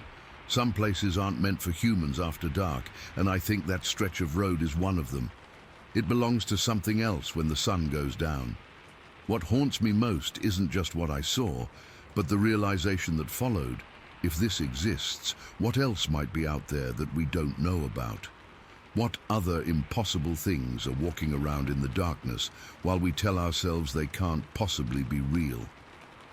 It's been 12 years, and I still catch myself scanning the tree line whenever I'm driving at night, my eyes drawn to any unusual shape or movement. I still get a knot in my stomach when I see a particularly dark patch of shadows. And I still wake up sometimes with my heart pounding, certain that if I look out my window, I'll see those yellow eyes looking back at me. The official world says these things don't exist. Science says there's no evidence. But I know what I saw on Baseline Road that night. I know it wasn't human. I know it was real. And I know it's still out there. I've never returned to investigate further. I don't need to. The image of that creature is burned into my memory. The impossible proportions, the fluid movement, the sheer physical power it projected even just standing still. Some things, once seen, can't be unseen. Some knowledge changes you forever. Yesterday I was at a gas station near Goodyear, and I overheard a couple of guys talking about something they'd seen on Baseline Road last week. I didn't stick around to hear the details. I didn't need to. The fear in their voices told me everything. Whatever that thing is, it's still out there, still watching, still waiting by the side of dark roads in the middle of the night. And sometimes I can't help but wonder if it remembers us too, the truck that stopped, the humans who saw it clearly. And if, somewhere in those remote fields between Tonopah and Buckeye, it's watching for my headlights to appear again. Story 9. I still get goosebumps thinking about what happened that night in '98. I've gone back and forth about sharing this for years. Most people would probably think I'm crazy, but I know what my wife, nephew, and I saw. It doesn't make sense, but it was real. It was a cool autumn evening in Phoenix. We were driving west on Baseline Road, heading home after visiting Claire's sister. It must have been around 9 or 10 at night.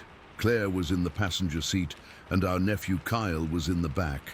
He was staying with us for the weekend while his parents were out of town. Just a normal family night. Kyle was 14 then, playing his Game Boy with the little light attachment thing kids used back then. Claire and I were just talking about normal stuff, bills, work, whether we needed to stop for milk on the way home. The traffic was pretty light that night. I remember because I always hated driving on Baseline during rush hour.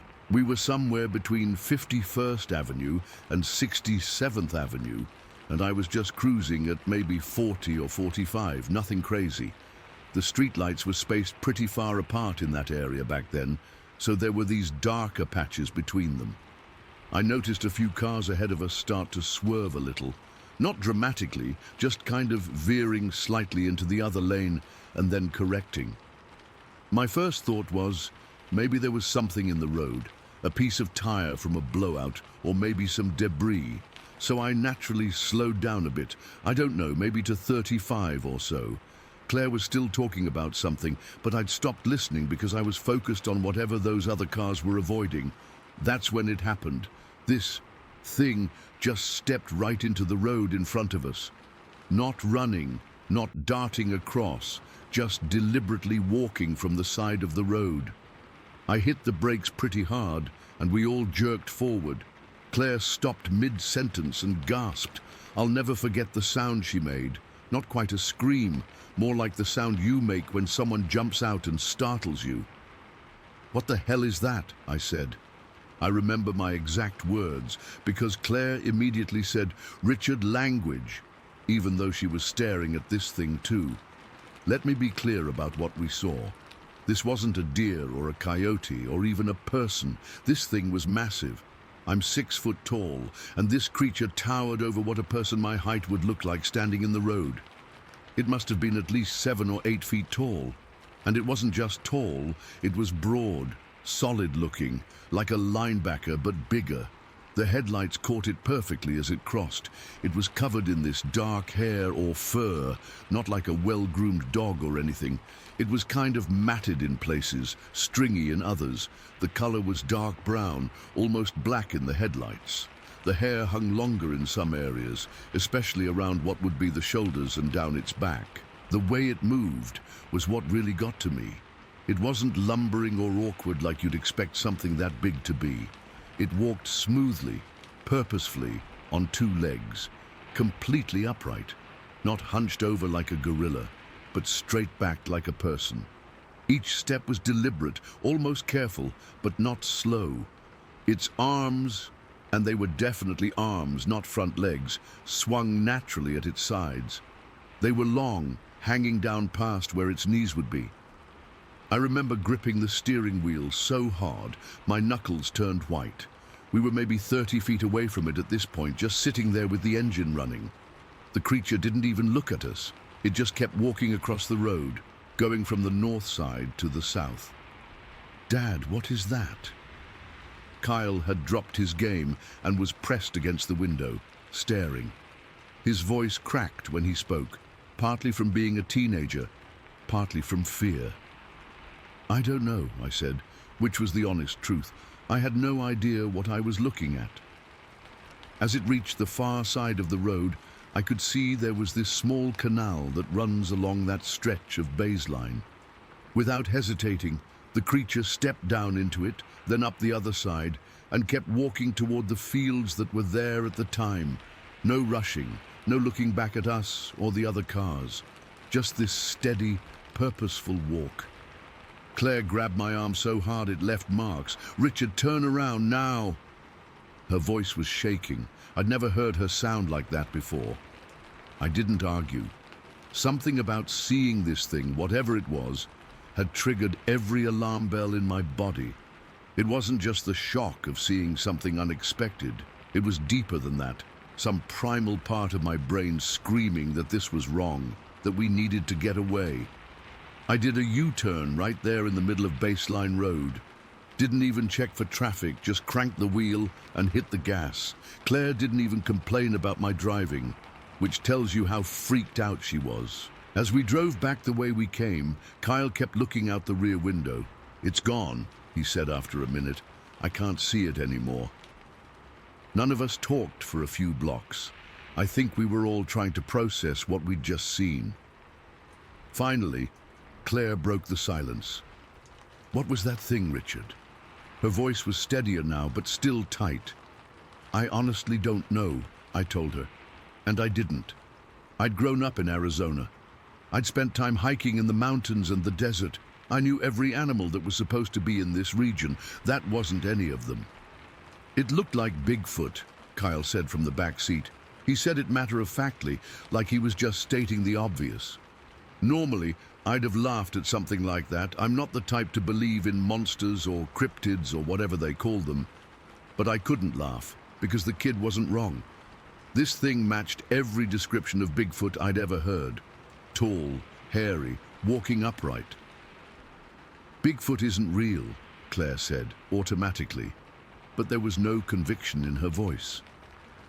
"Then what did we just see?" Kyle asked. Nobody had an answer to that. When we got home, we sat at the kitchen table and talked about it. I grabbed a notepad, and we each wrote down what we'd seen, trying not to influence each other's recollections. When we compared notes, the descriptions were nearly identical. We all saw the same thing, this huge, hairy, bipedal creature walking across Baseline Road. I couldn't get a good look at its face. I was too focused on getting us turned around and out of there, but Kyle said he caught a glimpse. Said it had a flat, broad nose and deep-set eyes under a prominent brow ridge. Claire didn't see the face either. She had closed her eyes for a second when I jerked the car around. The more we talked about it, the more unsettled I felt. I've worked construction all my life. I'm a practical guy. I don't spook easily.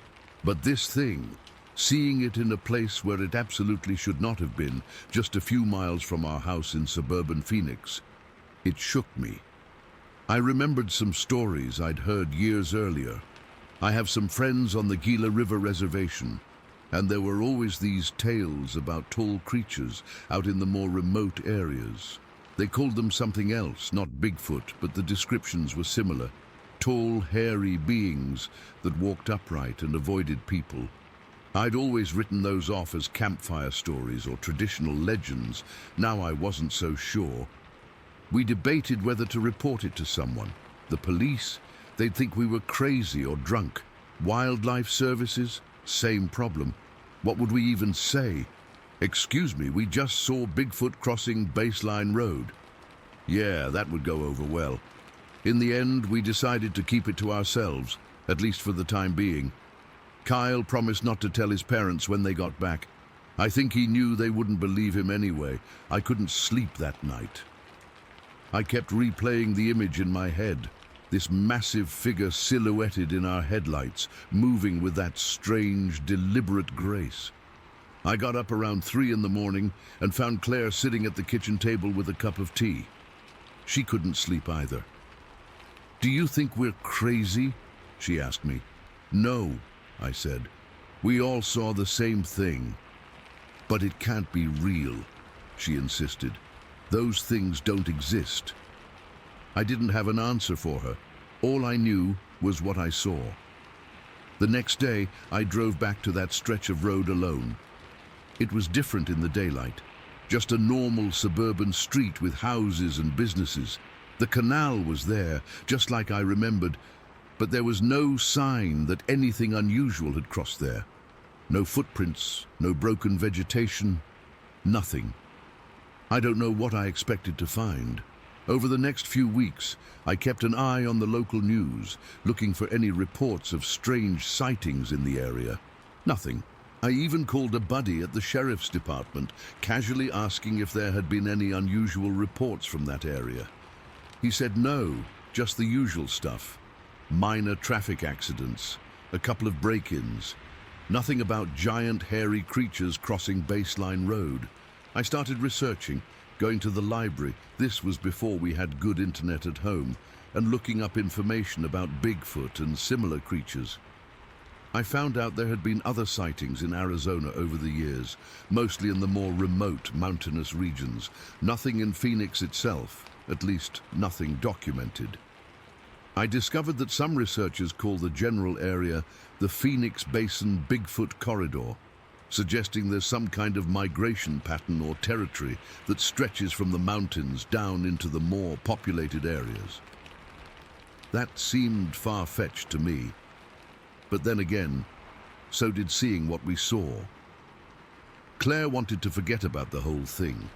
She stopped talking about it after a few days, and whenever I brought it up, she'd find a reason to change the subject. I think it scared her more than she wanted to admit. Kyle went back to his parents' house, and I have no idea if he ever told them.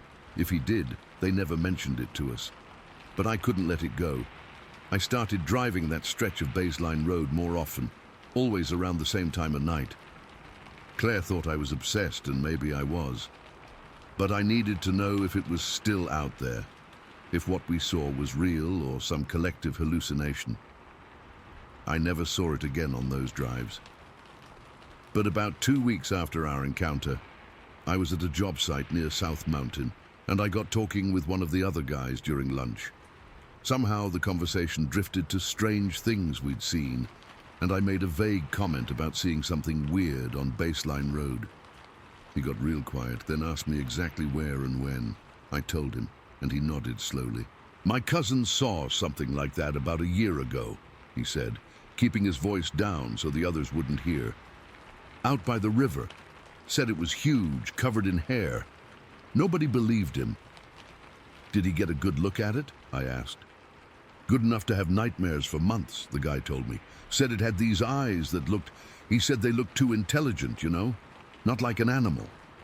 That sent a chill down my spine. Kyle had said something similar about the eyes, though he hadn't mentioned it in front of Claire. The guy and I exchanged numbers, and he promised to put me in touch with his cousin, but he never did. When I tried calling him a few weeks later, the number was disconnected.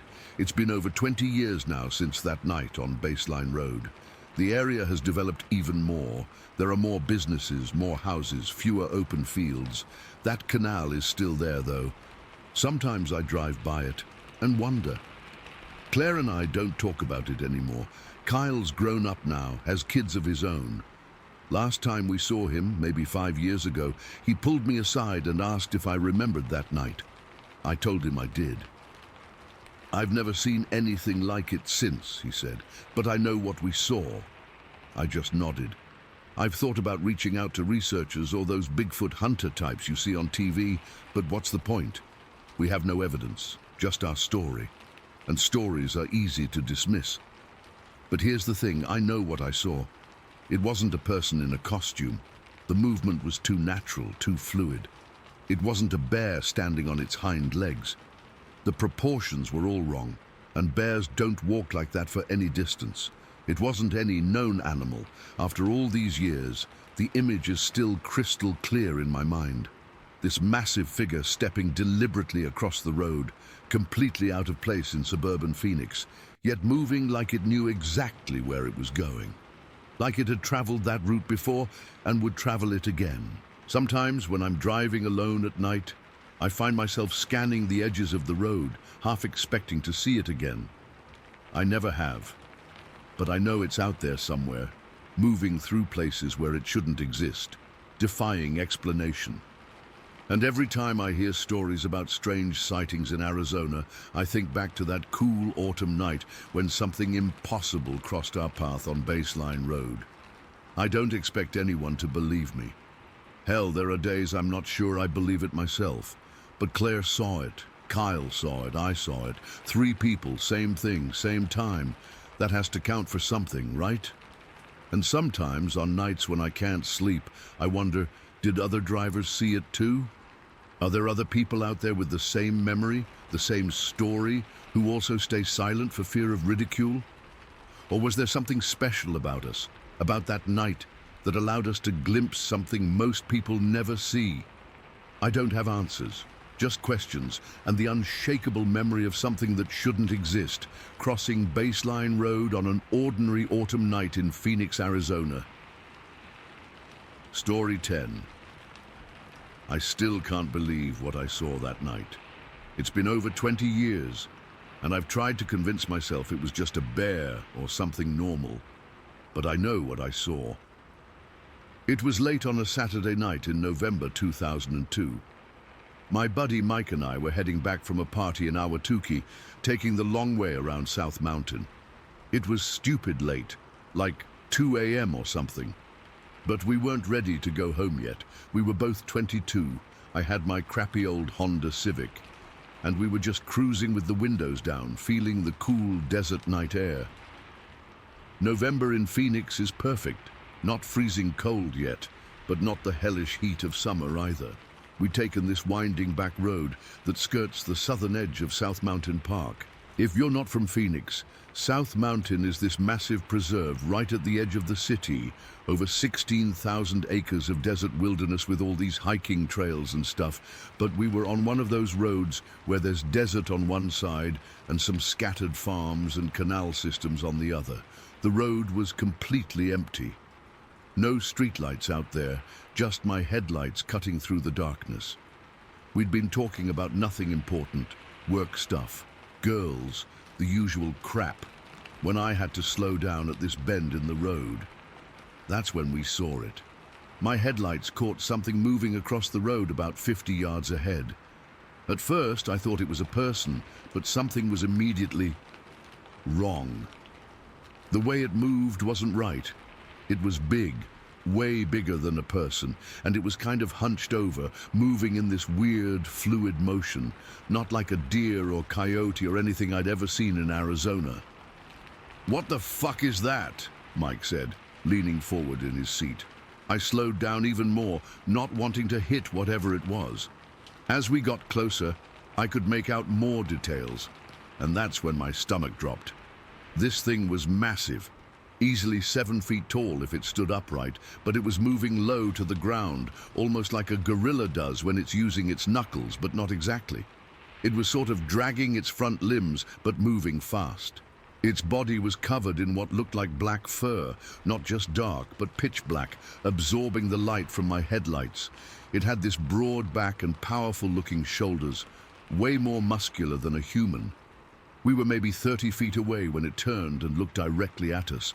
I'll never forget that face as long as I live. It wasn't human, but it wasn't like any animal I've ever seen either. It had this flat, wide face with a short snout, not like a dog's, more like an ape's. Its eyes were deep set under a prominent brow ridge, and they caught the light from my headlights for just a second. They looked intelligent. That's the part that still freaks me out the most. There was awareness there. We made eye contact for maybe 2 seconds, but it felt like forever. Then it just turned away and continued across the road, disappearing into the darkness on the other side, where there was a stretch of desert scrub leading toward a canal. I hit the brakes and we sat there, my car idling in the middle of the empty road. "Did you fucking see that?" Mike's voice was shaking. "Yeah," was all I could say. My hands were gripping the steering wheel so tight, my knuckles were white. "What was it? A bear?" Mike asked, but we both knew it wasn't a bear. Bears don't really come down into the Phoenix area, and that thing didn't move like a bear.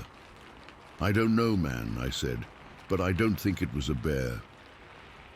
We sat there for another minute, both of us staring into the darkness where it had disappeared.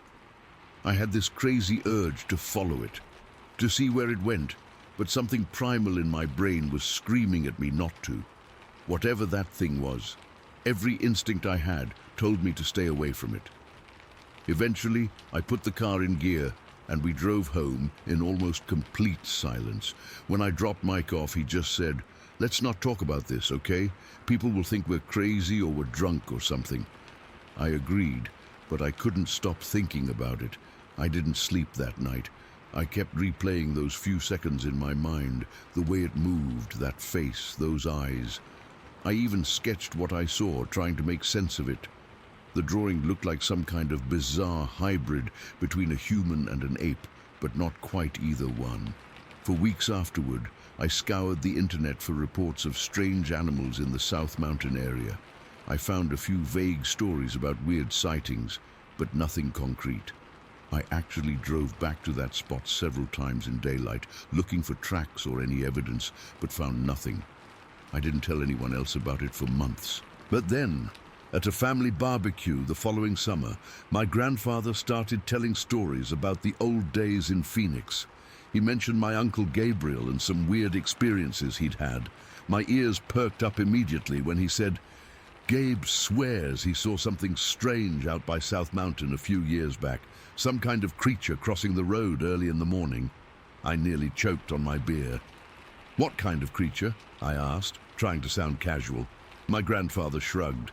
He said it was big and dark, walked funny. He thought it might be a Sasquatch or something. You know your uncle, always been a bit of a character. I'd never been particularly close with my Uncle Gabriel. He was my dad's much younger brother and kind of the black sheep of the family. Lived alone, worked odd jobs, kept to himself. But right then, I needed to talk to him. I cornered him later that day, waited until everyone else was distracted with dessert, and asked him straight out about what he'd seen. At first, he was reluctant to talk about it. "Your grandpa shouldn't be telling those stories. People think I'm crazy enough as it is," he said with a nervous laugh. "I won't think you're crazy," I promised. "I just want to hear about it." Something in my tone must have tipped him off. He studied my face for a moment, then asked, "Why are you so interested, Trevor?" I hesitated, then decided to tell him. "Because I saw something too, last November, on the south side of the mountain." His face went pale. Without saying another word, he gestured for me to follow him outside to the patio where we could talk privately. Once we were alone, he lit a cigarette with shaking hands and started talking. He told me he'd seen the creature twice, both times while driving to his construction job. He worked on a site out in that direction and had to leave super early, like 4:30 a.m., when it was still dark. The first time was around January 2000. He was driving his pickup along a stretch of road near where the canals branch off south of the mountain. Something large and dark crossed the road about 40 yards ahead of him. He said he only caught a glimpse of it, but even that brief look was enough to make him question everything he thought he knew. "It moved wrong," he said, echoing exactly what I had thought. "Too fluid for something that size. And fast. It cleared the two-lane road in seconds." But it was his second encounter, about 6 months later, that really got to me. He was driving the same route when he spotted it again, this time a bit further down the road where there's a stretch of farmland that butts up against the desert. This time, he stopped his truck. "I know it sounds insane," he said, "but I had to know what I was seeing. I grabbed my flashlight and my pistol from the glove box and got out." The creature had already disappeared into the brush, but Gabriel followed. He tracked it for about 100 yards, following disturbed vegetation and what he swore were prints in some softer soil near the canal bank. They weren't like human footprints, he told me. Wider, with what looked like 5 toes, but bigger than any human foot I've ever seen. And the stride length was massive, like 6 to 7 feet between prints. He followed the trail until it led into a thicker area of mesquite and palo verde trees near the canal. That's when he heard it. It was this sound. Not quite a growl, more like a deep huffing breath, like something big taking deliberate, controlled breaths. It was close, maybe 20 yards away, but I couldn't see anything in the darkness. That's when his courage failed him. He backed away, keeping his flashlight and gun pointed toward the sound, and retreated to his truck.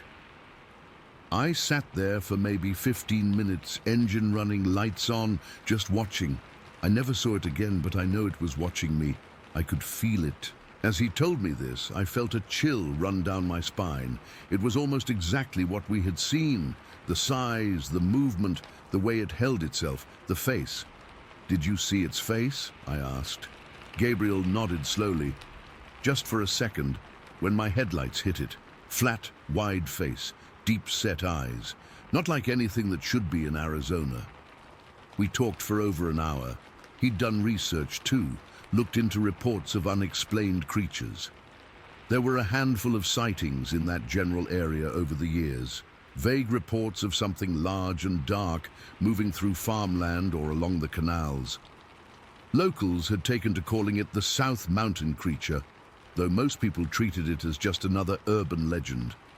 But we knew better. 2 people from the same family, seeing the same thing years apart, without knowing about each other's experiences. That couldn't be a coincidence. Gabriel had a theory. The canal systems around South Mountain provide water year-round, even in the desert. The farms provide potential food sources. The mountain itself has countless caves, ravines, and hidden areas where something could hide. If some unknown species did exist in the area, it had everything it needed: water, food, shelter, and minimal human contact, especially at night. After that conversation with Gabriel, I became borderline obsessed. I started driving out there at night, parking at pullouts, waiting and watching. Mike thought I'd lost my mind when I told him what I was doing. He wanted nothing to do with it.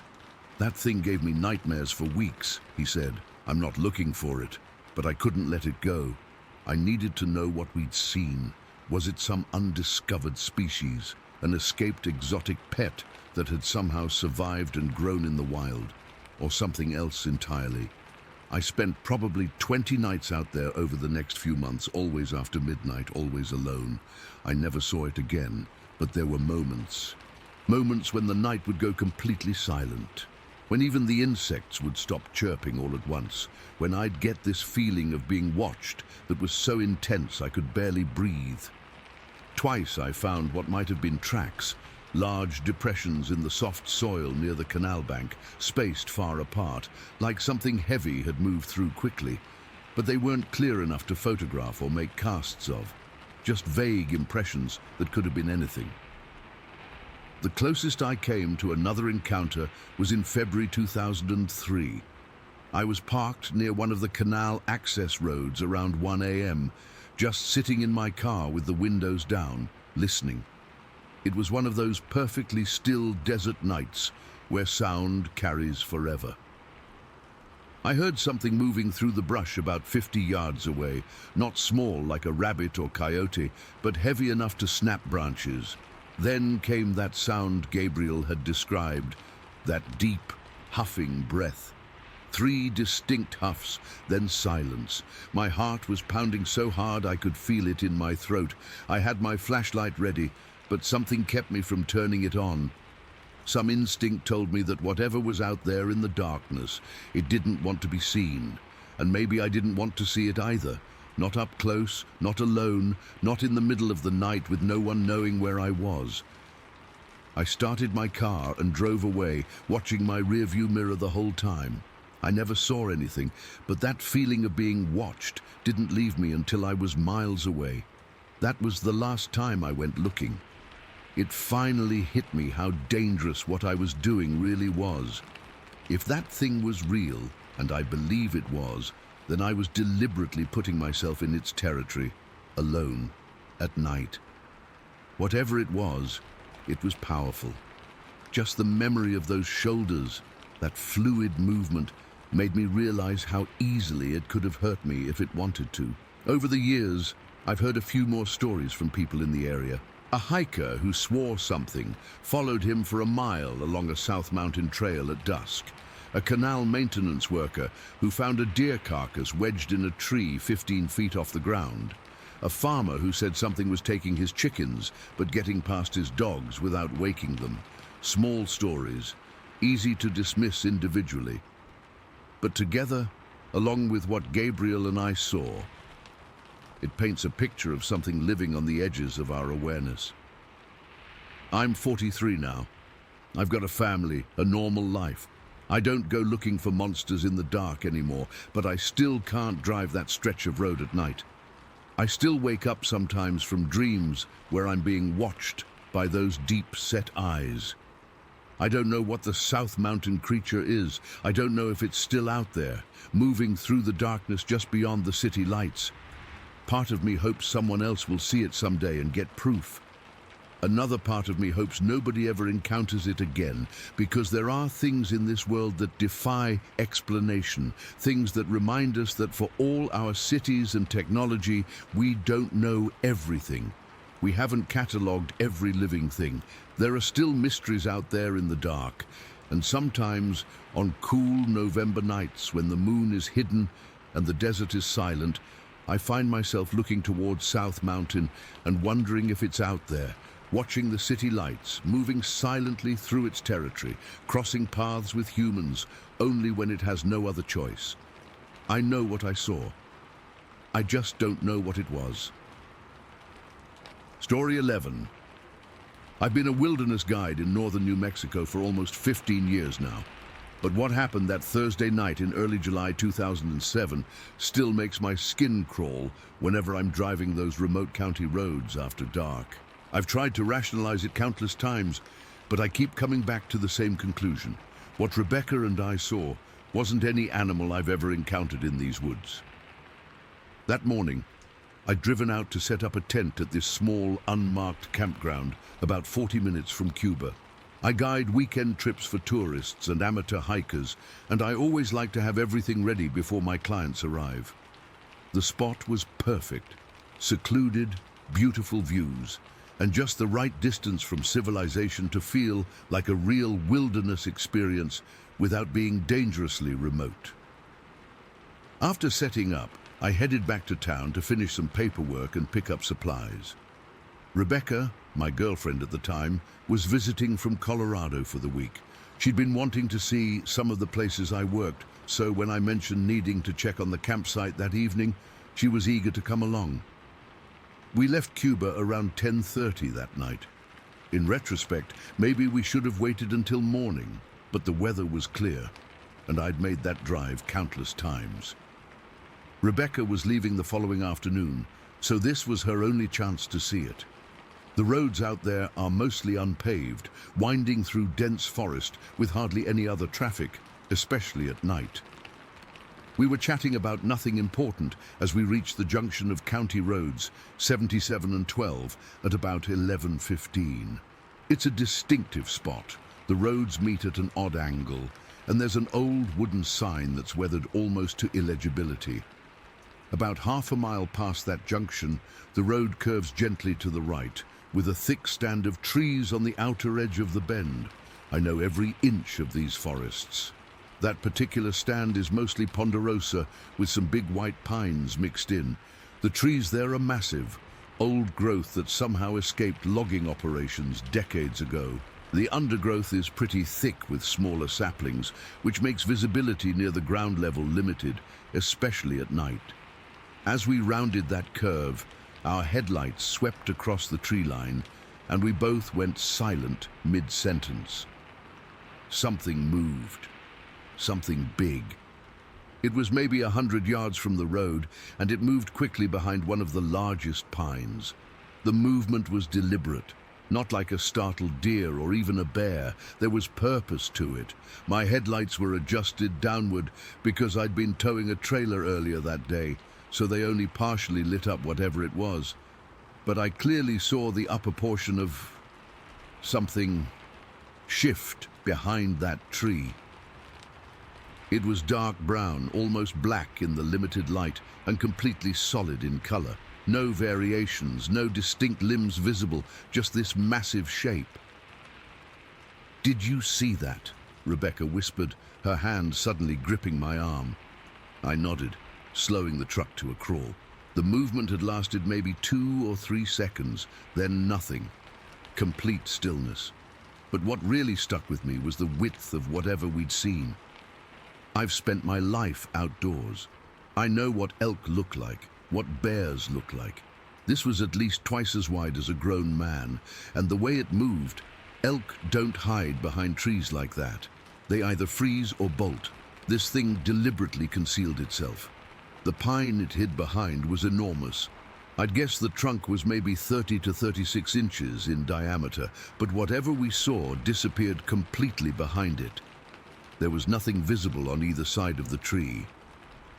I stopped the truck and put it in reverse, backing up slightly so I could angle the vehicle toward the shoulder, raising the headlight beams to better illuminate the area. My heart was pounding, and my mouth had gone completely dry. Rebecca's fingers were digging into my arm so hard it almost hurt. "What the hell was that?" she whispered. "I don't know," I admitted. I've never been one to jump to conclusions about unusual sightings. I've seen how shadows and moonlight can play tricks on your eyes, especially in forests at night. But this had been so distinct, so deliberate. We sat there for about 5 minutes, the engine idling, watching that tree line. The forest was eerily quiet, no usual night sounds, no movement, just stillness. After guiding in these woods for years, that silence was almost as unnerving as what we'd seen. Forests are never truly silent. There's always something, insects, nightbirds, the rustle of small animals, but not that night. I considered getting out to investigate further, but something primal in me said that would be a terrible idea. We were alone on a remote forest road. I was unarmed, and Rebecca was clearly terrified. Whatever we'd seen was massive, and if it was some kind of predator, I didn't want to risk an encounter on foot. "Let's keep going," I finally said, putting the truck back in drive. Rebecca nodded quickly, relief evident on her face. "Yeah, let's not hang around." As we continued down the road, the silence between us was heavy. It wasn't until we were about 3 miles further that Rebecca spoke again. "Nathan." I saw its head, just for a second before it moved behind the tree. A chill ran through me. "What did it look like?" She hesitated. "It was tall, really tall. I'd guess around 7 feet at least. I only got a glimpse, but it didn't look like an animal head, not like any I've ever seen." I'd been trying to convince myself it was just an elk or maybe a bear standing on its hind legs. But Rebecca's words matched too well with what I'd been trying not to think. The fluid movement, the height, the width. It wasn't consistent with any wildlife native to these forests. We made it to the campsite without further incident, but neither of us wanted to get out of the truck. I did a quick check of the tent with the truck's headlights. Everything looked untouched. We decided there was no way we were staying out there that night and headed back to town immediately, taking a slightly longer route that avoided that particular stretch of road. Back in my cabin on the outskirts of Cuba, we stayed up late into the night, talking through what we'd seen and searching online for similar encounters. That's when we discovered that locals sometimes called that area Sasquatch Valley. There had been reports over the years, not many, but enough to establish a pattern. Hikers reporting strange noises, unusual tracks, and occasional glimpses of large, upright figures moving through the trees.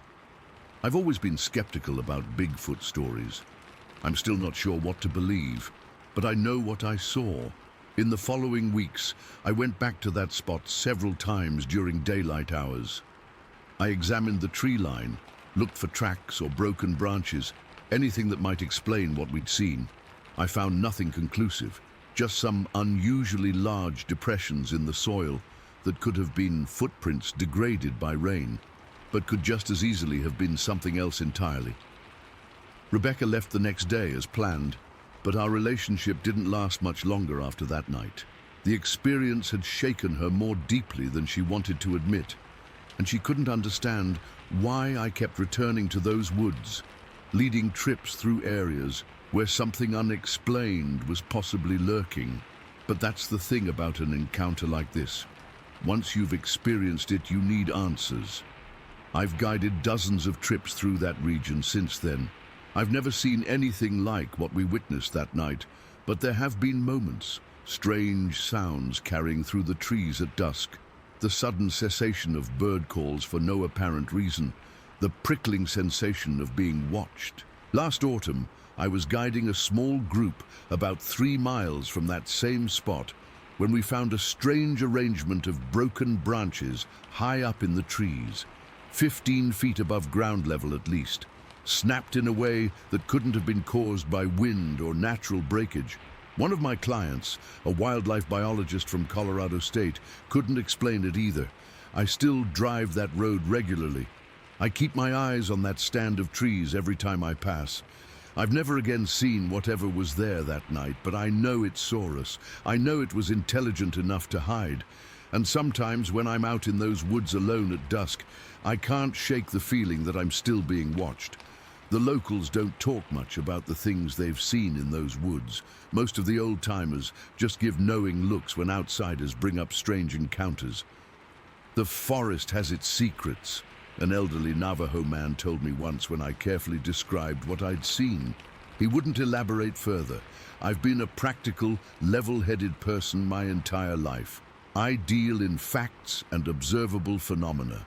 I can identify every plant, animal track, and bird call in these forests. But that night in July 2007 forced me to accept that there are things in these woods that defy conventional explanation. Things that move with purpose, that watch and hide, that understand enough about human behavior to remain largely undetected. I still guide trips through those same areas. I still camp under those same stars. But I never again set up camp near that particular bend in the road. And I never, ever drive through Sasquatch Valley after dark if I can help it. Some mysteries are better left unexplored, especially when they might be watching you from just beyond the tree line, waiting to see what you'll do next. Story 12.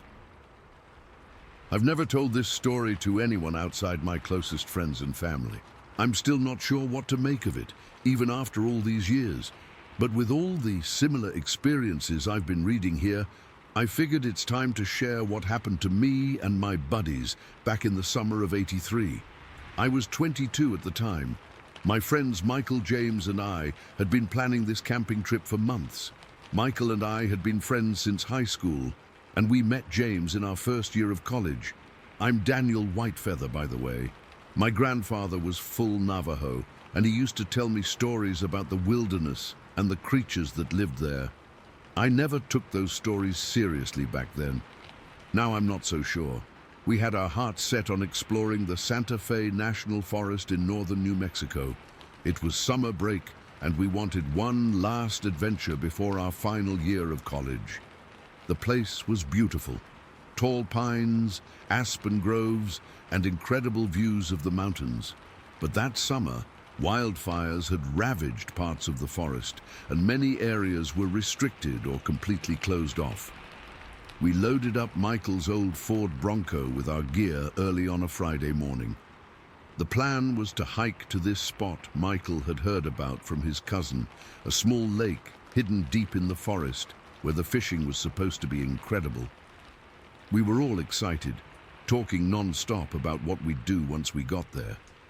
But when we arrived at the main entrance, a forest ranger informed us that the road leading to our planned destination was closed due to fire damage. He suggested a few alternatives, but they all seemed too touristy for our liking. We wanted something remote, somewhere we could have the wilderness to ourselves.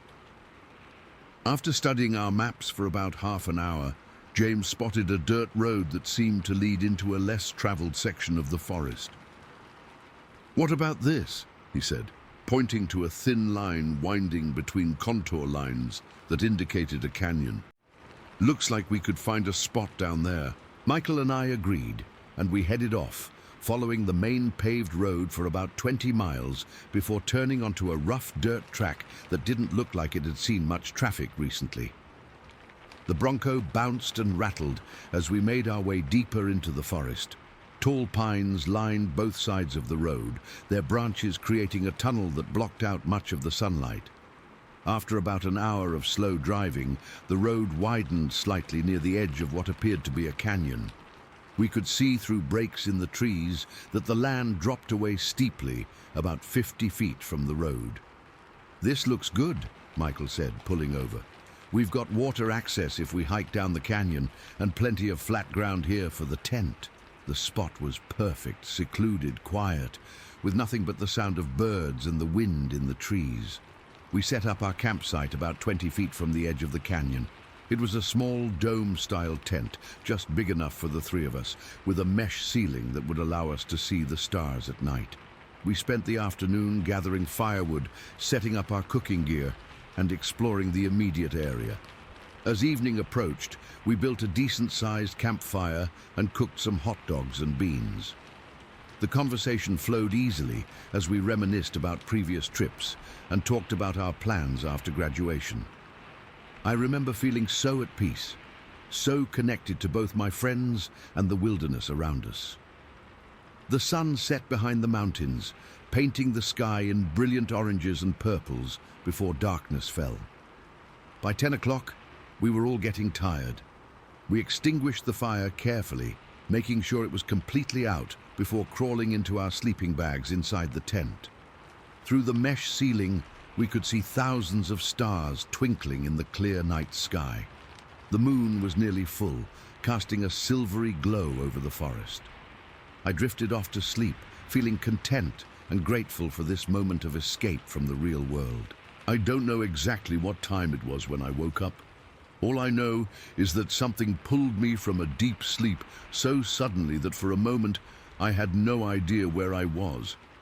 My body felt frozen, like in those dreams where you try to run but can't move.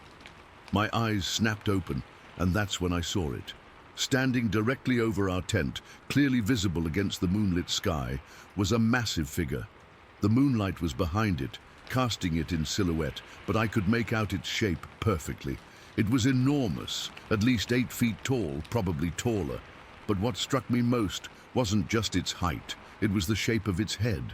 It had this distinctive profile with a long, sloped-back head that seemed to blend directly into its shoulders, like there was no neck at all. It was leaning forward, its face positioned just above me, peering down through the mesh roof of our tent. And its eyes. I could see the whites of its eyes catching the moonlight. They were fixed directly on me. I couldn't move.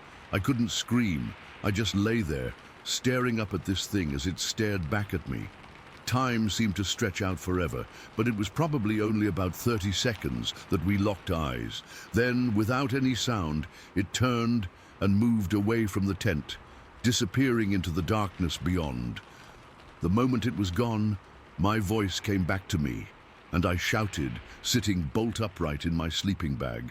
Michael and James woke up immediately, startled by my cry. What is it?" Michael asked, fumbling for his flashlight. I was shaking uncontrollably, my heart pounding so hard I could barely get the words out. There was someone standing over our tent. Just now, it was looking right at me. James switched on his flashlight too. "What do you mean, something? Like an animal?" I shook my head. No, not an animal. It was standing upright. It was huge, like impossibly tall. And its head, it had this weird shape, like its head and shoulders were all one piece. No neck. Michael looked skeptical. "Maybe you were dreaming, man. I didn't hear anything." "I wasn't dreaming," I insisted. "It was right there, looking down at me through the mesh." We stared at each other. I saw its eyes. The fear in my voice must have convinced them I wasn't making it up. We all fell silent, straining to hear any sounds from outside. The forest was unnaturally quiet. No insects chirping, no rustling of leaves, nothing. "Should we go look?" James whispered after a minute. "No way," I said immediately. "No fucking way am I going out there." Michael nodded in agreement. "Let's just stay put until morning. We've got our knives if we need them."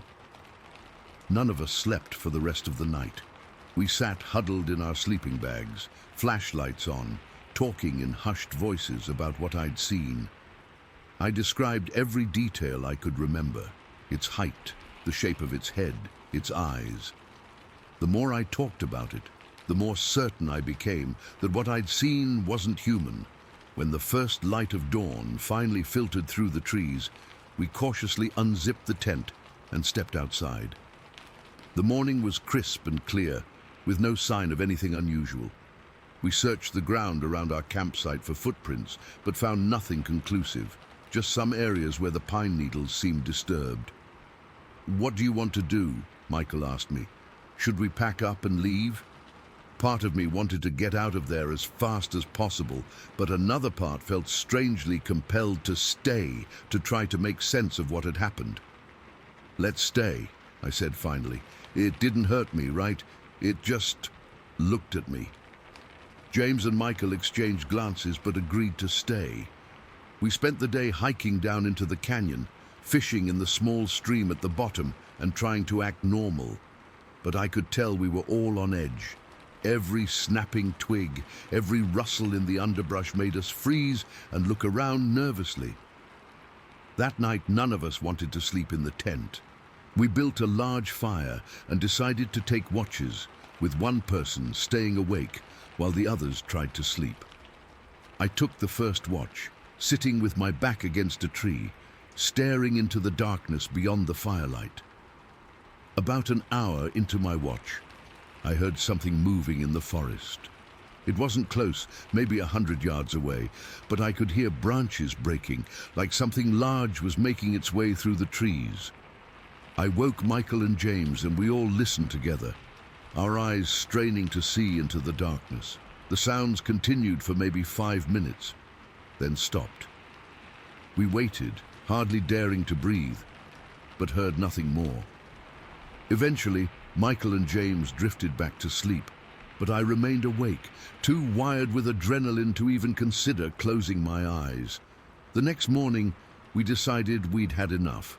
We packed up our gear quickly and quietly, constantly scanning the forest around us. As we were loading the last of our stuff into the Bronco, I noticed something strange about 50 yards into the trees, a stack of large branches and small logs arranged in a way that looked deliberate, not natural. I pointed it out to Michael and James. "That wasn't there when we arrived," Michael said, his voice tense. "Let's get out of here," James suggested, and we didn't need to be told twice.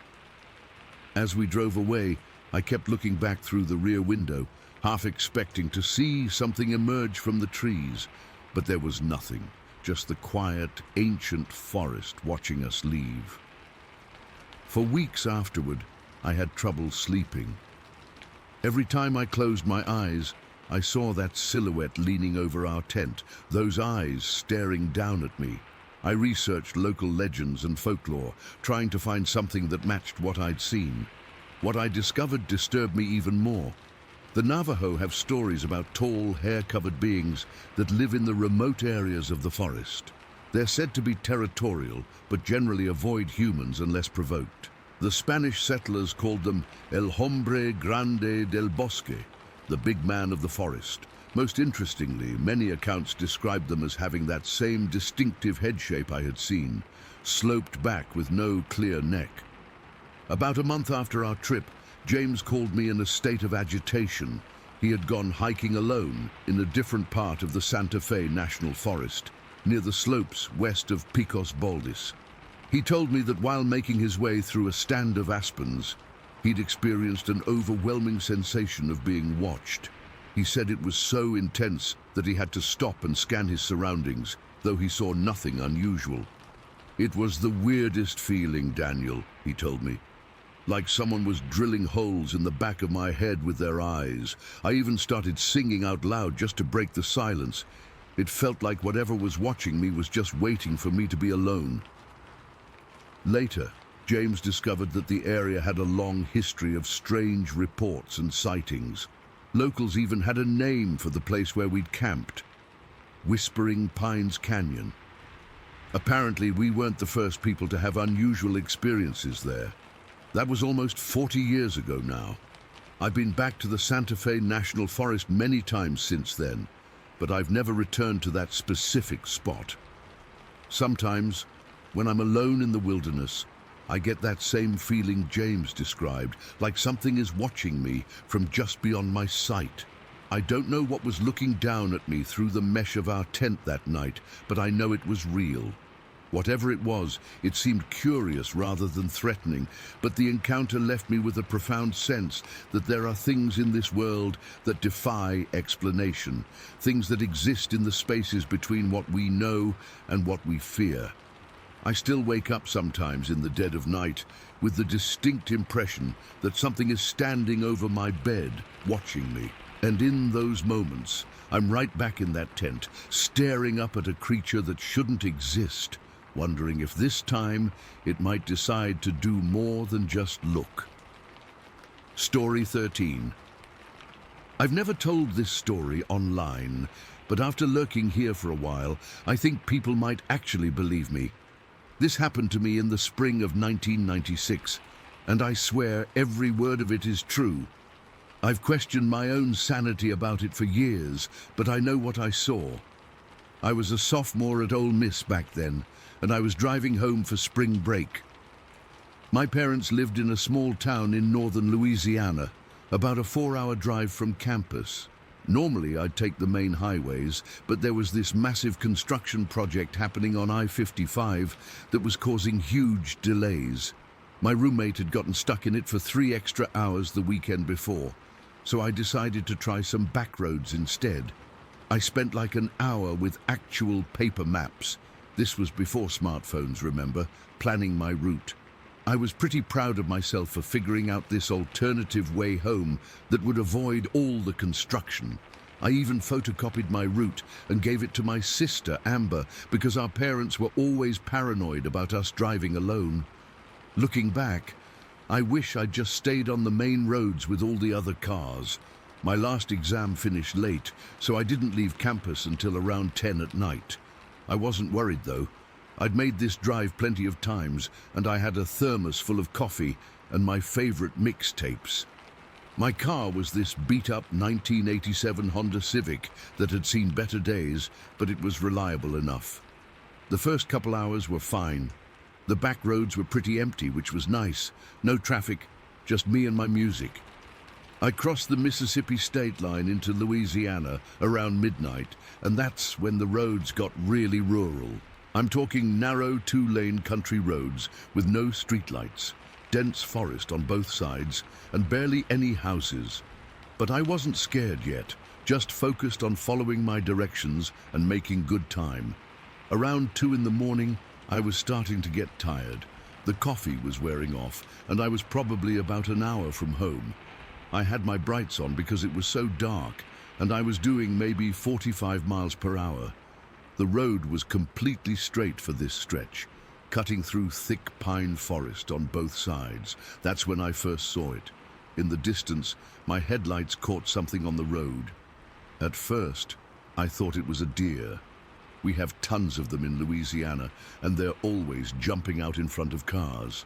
But as I got closer, I realized it was way too big to be a deer, and it wasn't running across the road. It was walking upright, like a person, except no person is that big. My brain couldn't process what I was seeing. This thing was huge. It was taking up nearly half the road width, and it was covered in hair. Not fur, but hair, long hair that moved slightly in the night breeze. I was closing the distance fast, still going 45, when it turned and looked directly at my headlights. That's when I panicked.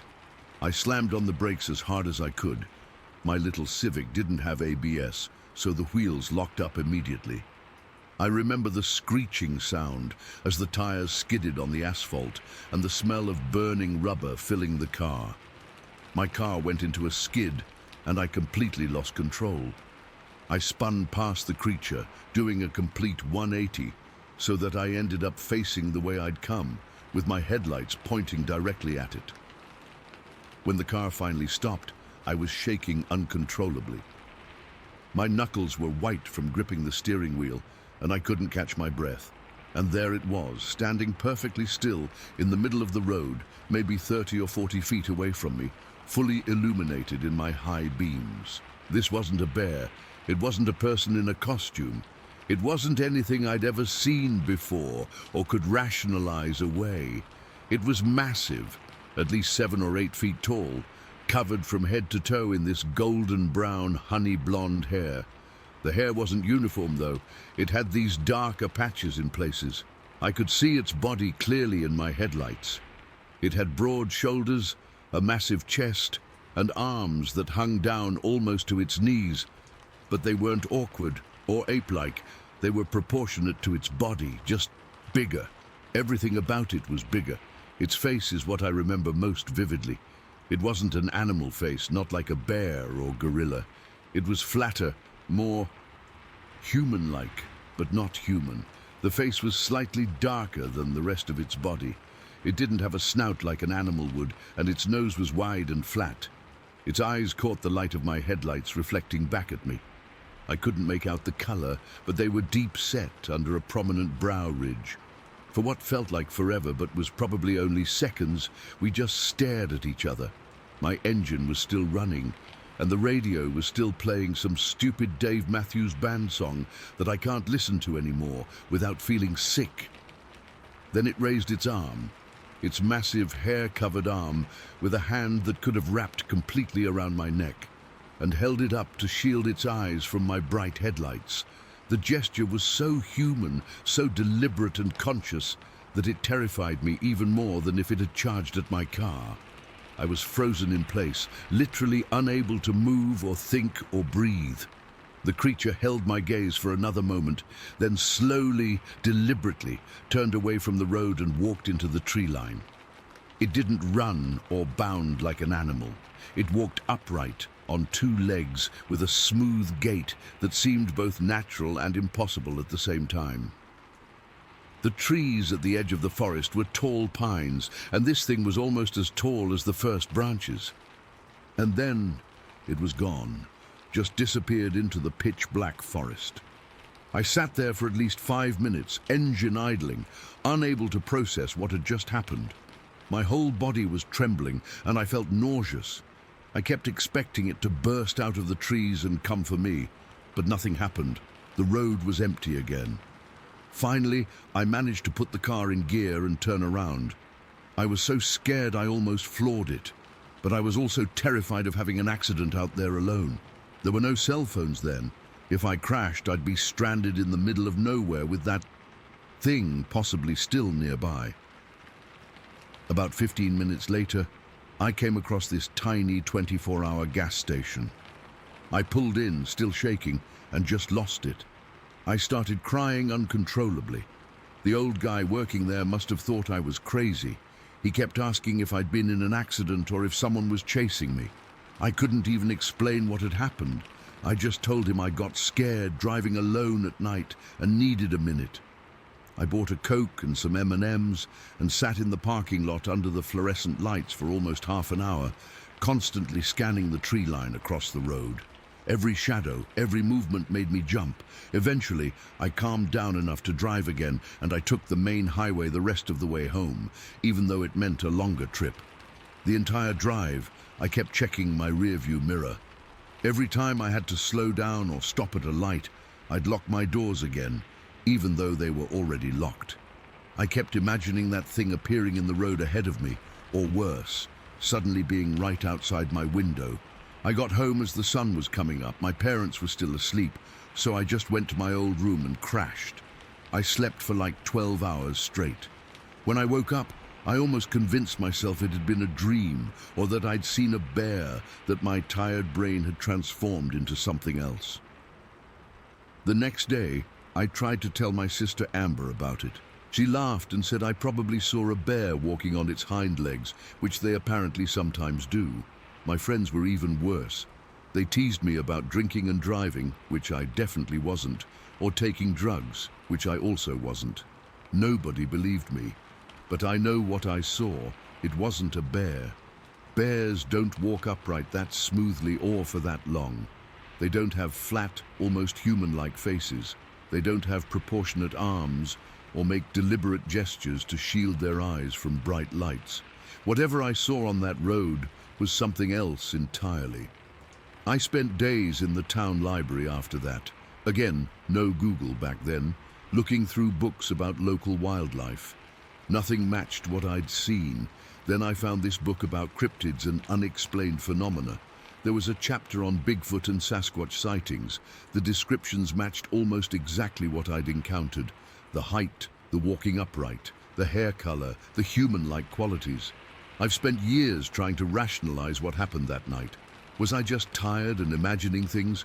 Was it some kind of weird light effect playing tricks on my eyes? But deep down, I know what I saw was real. It was solid and three-dimensional and absolutely massive. And it was aware. It reacted to me, looked at me, made a conscious decision to shield its eyes, and then walk away. I've never gone back to that stretch of road. I've never told this story to anyone outside my family and close friends because I know how it sounds. But I know what I saw standing in my headlights on that lonely Louisiana back road. And sometimes, when I'm driving at night and I see the forest at the edge of my high beams, I still get that feeling of being watched, of something huge and impossible standing just beyond the reach of the light, watching and waiting. I still don't know what it was. I don't know if it was really a Bigfoot or Sasquatch or whatever you want to call it. All I know is that it was real. It was there, and in those few seconds when our eyes met across the empty road, I felt something I can't explain. A connection, a recognition, a moment of mutual awareness between two intelligent beings who were never supposed to meet. And sometimes I wonder, did it go home and try to tell its family about the strange little creature it saw that night? Did they believe it? Or did they just laugh and say it must have been seeing things in the dark? Story 14. I've been holding this in for years, and I need to get it off my chest. I don't care if you believe me or not. This happened in the fall of '98, and I still get chills thinking about it. I was stationed at Naval Hospital Bremerton in Washington back then, 23 years old, full of confidence and completely obsessed with hiking. The Pacific Northwest was like a playground for me, all those dense forests, mountains, and trails I'd never explored before. Being from Arizona originally, this was a whole new world, and I wanted to see all of it. That weekend in late October, I had a rare 3-day pass. My buddies all had other plans, so I decided to do a solo trip to Olympic National Forest. I'd been reading about this place called Bear Camp, about 8 miles in from the trailhead. The guidebook said it was beautiful this time of year, with fewer tourists since the weather was getting colder. I woke up at 4 in the morning that Saturday, threw my gear in my old Civic, and hit the road. The drive took about an hour and a half. I remember pulling into the trailhead parking lot around 5:30, and there wasn't a single other car there. Not one. The sky was just starting to lighten a bit, but it was still pretty dark. I had my headlamp on as I double-checked my pack, tent, sleeping bag, enough food for 2 days, water filter, first aid kit, map, compass, the usual stuff. It was cold, probably low 40s, and there was this fog hanging in the trees that made everything feel eerie and silent. But I was used to hiking alone, so I didn't think much of it. I locked the car, adjusted my pack, and headed out. The first few hours were peaceful. The trail was well maintained but narrow, winding through massive evergreens. Everything was damp from the previous day's rain, and the whole forest had this earthy pine smell that I loved. I kept a good pace, stopping occasionally to drink water or take a few pictures with my disposable camera. Around noon, I reached what the map called Elk Crossing, where the trail met up with a wider stream. I sat on a rock, ate a peanut butter sandwich, and filtered some fresh water. Still hadn't seen another soul on the trail. Not unusual for late fall, but it did make me feel like I had the whole forest to myself. The next part of the hike got tougher. The trail started climbing, and in some places it was muddy enough that I had to carefully watch my footing. At one point, I came to a section where a handful of trees had fallen across the path. They were huge, old-growth Douglas firs that must have come down in a recent storm. I had to take off my pack and squeeze under one, then climb over another. It was slow going. By mid-afternoon, I should have reached the junction where the trail split, one way to Bear Camp, the other continuing another 8 miles to High Ridge. My plan had been to make it to High Ridge, but when I got to the creek crossing, I found the footbridge completely destroyed. The guidebook hadn't mentioned this. The creek was running fast from all the fall rains, too wide and deep to ford safely, so Bear Camp it would have to be. I backtracked about half a mile to where the trail forked and took the path to Bear Camp. I got there around 4 in the afternoon, just as the light was starting to fade. Bear Camp wasn't what I expected. It wasn't really a camp in the organized sense, just a small, relatively flat clearing, surrounded by dense forest on 3 sides, with a meadow opening up on the 4th side. There was an old fire ring made of stones in the center, but that was it. No picnic tables, no other facilities. I found a decent spot between 2 massive Douglas firs at the edge of the clearing. The ground was soft with pine needles, but level enough for my tent. I got my camp set up quickly since daylight was fading, pitched my small 2-person tent, rolled out my sleeping bag, and organized my gear inside. Then I collected some dry wood, which wasn't easy given the dampness, and got a small fire going in the ring. After eating my freeze-dried beef stew dinner, I sat by the fire and watched the stars appear overhead. The clearing gave me a good view of the sky, and with no light pollution, it was incredible. I could see the Milky Way stretching across the darkness.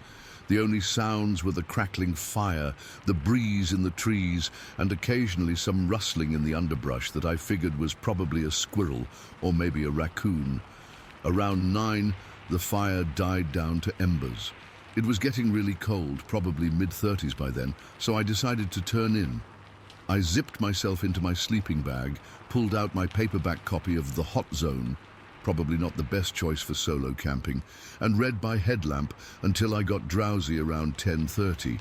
I woke up suddenly at what my watch said was 2:17 in the morning.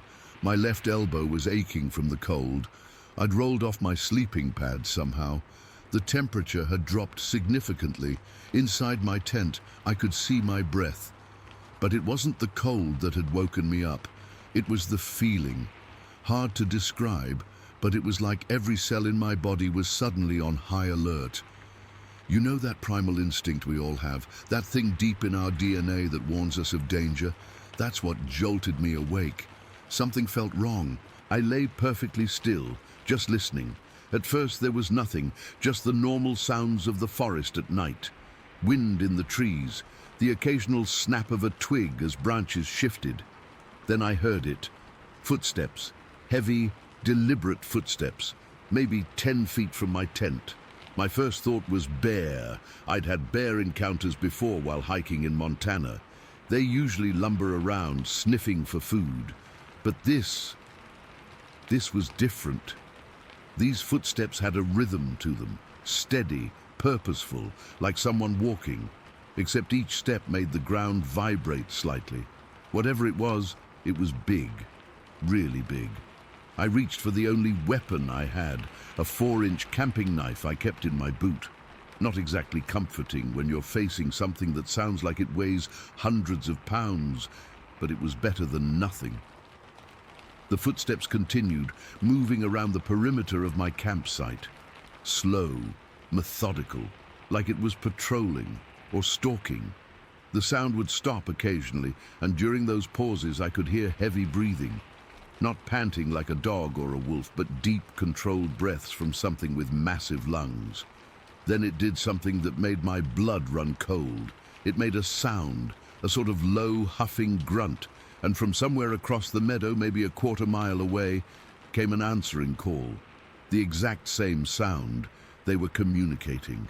Whatever was outside my tent made another circuit of my campsite. I could track its progress by the footsteps, from the meadow side of my tent, around behind me where the tree line started, then back toward the meadow.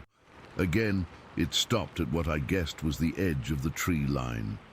This time, it made a different sound, like a low, rumbling growl mixed with something that almost sounded like wood knocking against wood. The sound reverberated in my chest, and again, from across the meadow came the same response. I couldn't move, couldn't breathe. All my training, all my confidence, just evaporated.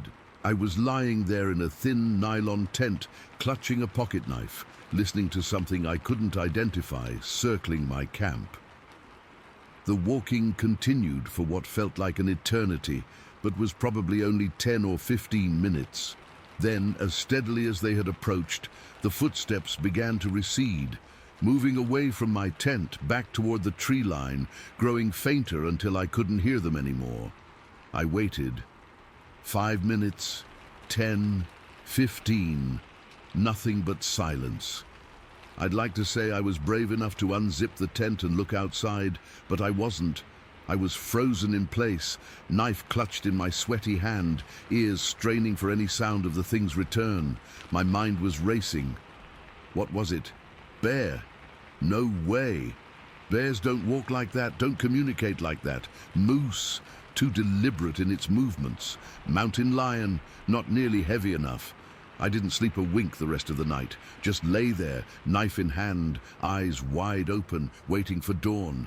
As soon as I saw the faint light of morning filtering through the tent fabric around 5:30, I started packing up. I've never broken camp so fast in my life. Didn't even bother with breakfast or coffee, just stuffed everything haphazardly into my pack, my hands shaking the whole time. The hike out was a blur. I practically jogged the entire 8 miles back to the trailhead, constantly looking over my shoulder, stopping only when I absolutely had to catch my breath. Every snapping twig made me jump.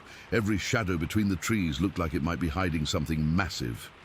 I made it back to my car around 9 in the morning. The parking lot was still completely empty. Not another car or person in sight.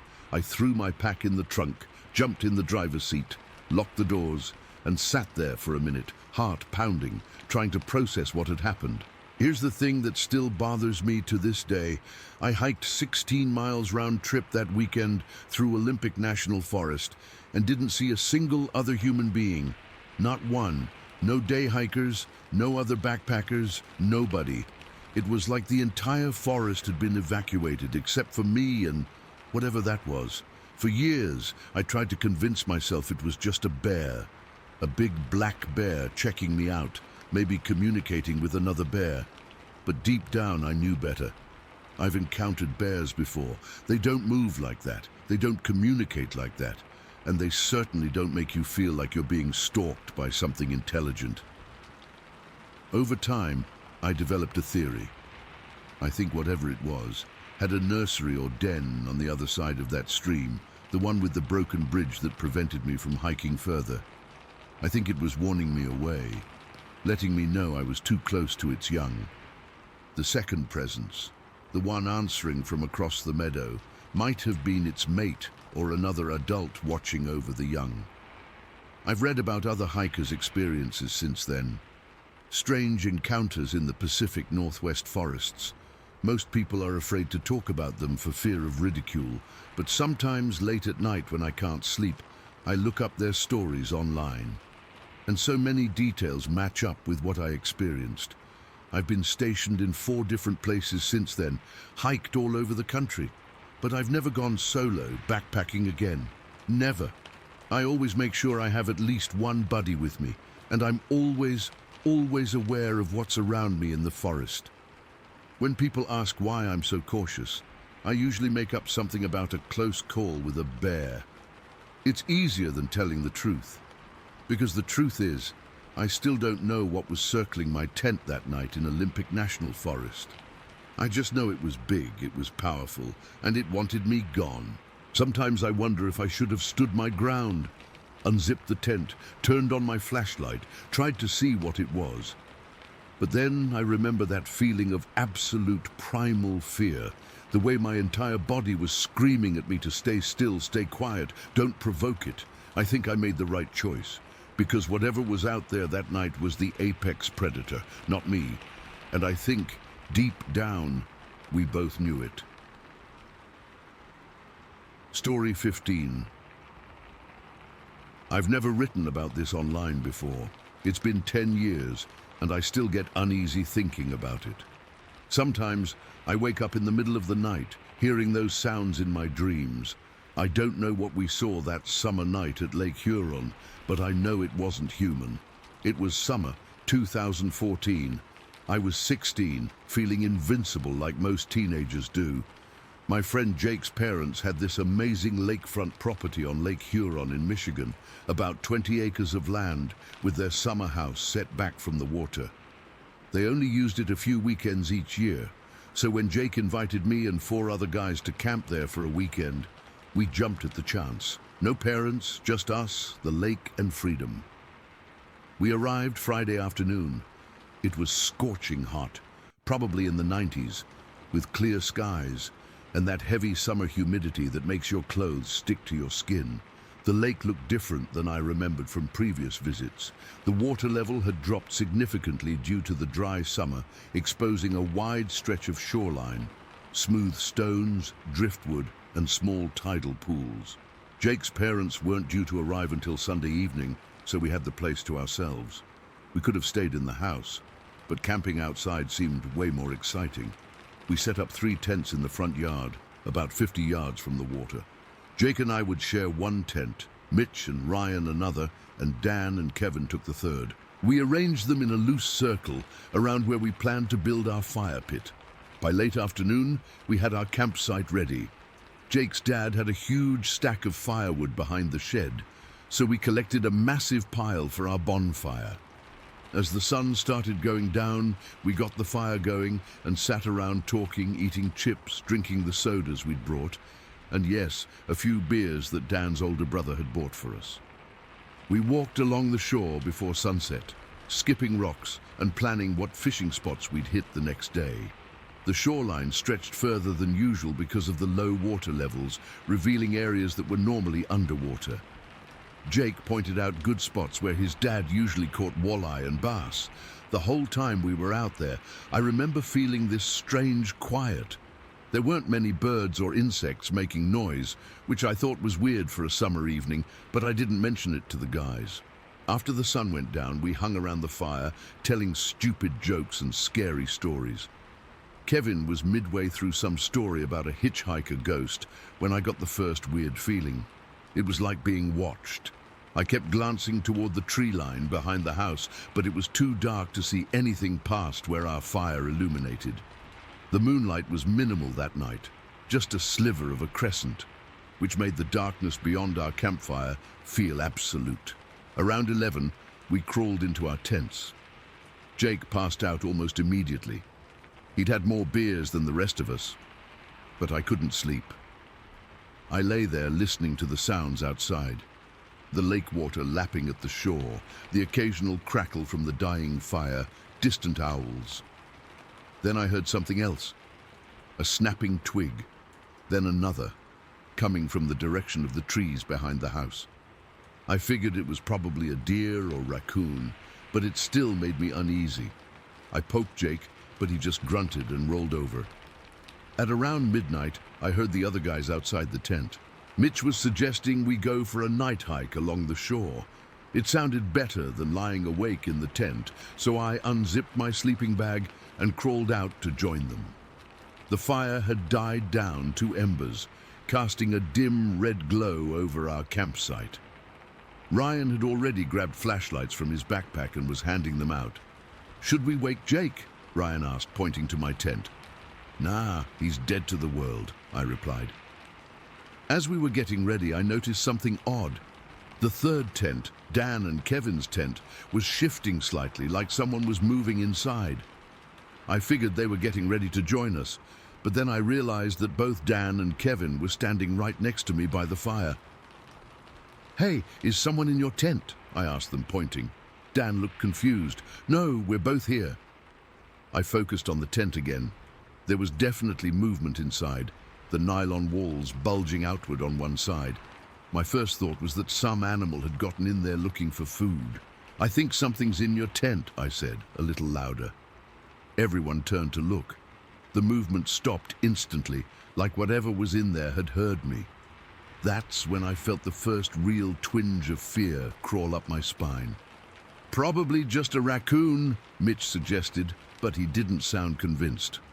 I took a step toward the tent, my flashlight beam cutting through the darkness. "Hey!" I shouted, trying to sound tough despite my racing heart. "Whoever's in there better get out now." Nothing happened for a second, then 2 seconds, then the tent exploded with movement. The whole structure shifted violently as something large burst from the opening. The zipper ripped completely off the track with a loud tearing sound. In the dim light from the fire and our flashlights, I caught only a glimpse of it as it bolted from the tent. But that glimpse was enough to freeze me in place. It was huge. That's what registered first. Much bigger than a person. It rose to its full height for just a moment before hunching forward and running. It had to be at least 7 feet tall, maybe more. Its body was massive and bulky, covered entirely in dark, shaggy hair. Not as thick as what you'd see on an ape at the zoo, but definitely hair, not clothing. Its arms hung down at its sides, unnaturally long, reaching almost to what would be its knees if it were human. What struck me most was how it ran, not like a person at all. There was no visible neck. Its head seemed to sit directly on its shoulders, and its arms didn't bend like a person running. They swung limply at its sides, almost like pendulums. The movement was fluid, but completely wrong, unnaturally fast. It cleared the distance to the tree line in seconds, disappearing into the darkness before any of us could even yell. For a moment, we all just stood there, frozen. Then Kevin started screaming. "What the hell was that? What the hell was that?" His voice snapped us out of our shock. We began shouting over each other, our flashlight beams darting frantically toward the trees where it had vanished. "Did you see that? How big was it? Was that a bear? Bears don't stand like that. Holy shit, holy shit, holy shit." I ran to shake Jake awake, practically diving into our tent. He was groggy and annoyed until he saw my face. "Someone was in Dan's tent," I stammered. "Something, not someone. It was huge, Jake, covered in hair." The fear must have been plain on my face because Jake didn't question me. He scrambled out of the sleeping bag and followed me outside. By then, Dan and Kevin were examining their destroyed tent. Everything inside had been tossed around, their sleeping bags torn open. Kevin's backpack had been ripped apart, its contents scattered. "My food's gone," Dan said, his voice trembling. "All the snacks, even the sealed beef jerky." We huddled together by the fire, frantically rebuilding it with shaking hands. No one was talking about the night hike anymore. I kept scanning the tree line with my flashlight, expecting to see those hairy limbs or that necklace silhouette moving between the trunks. "Let's go inside the house," Ryan suggested, his voice higher than usual. "The keys are in my dad's hiding spot by the back door," Jake said. "I'd have to go around the side of the house, near the trees."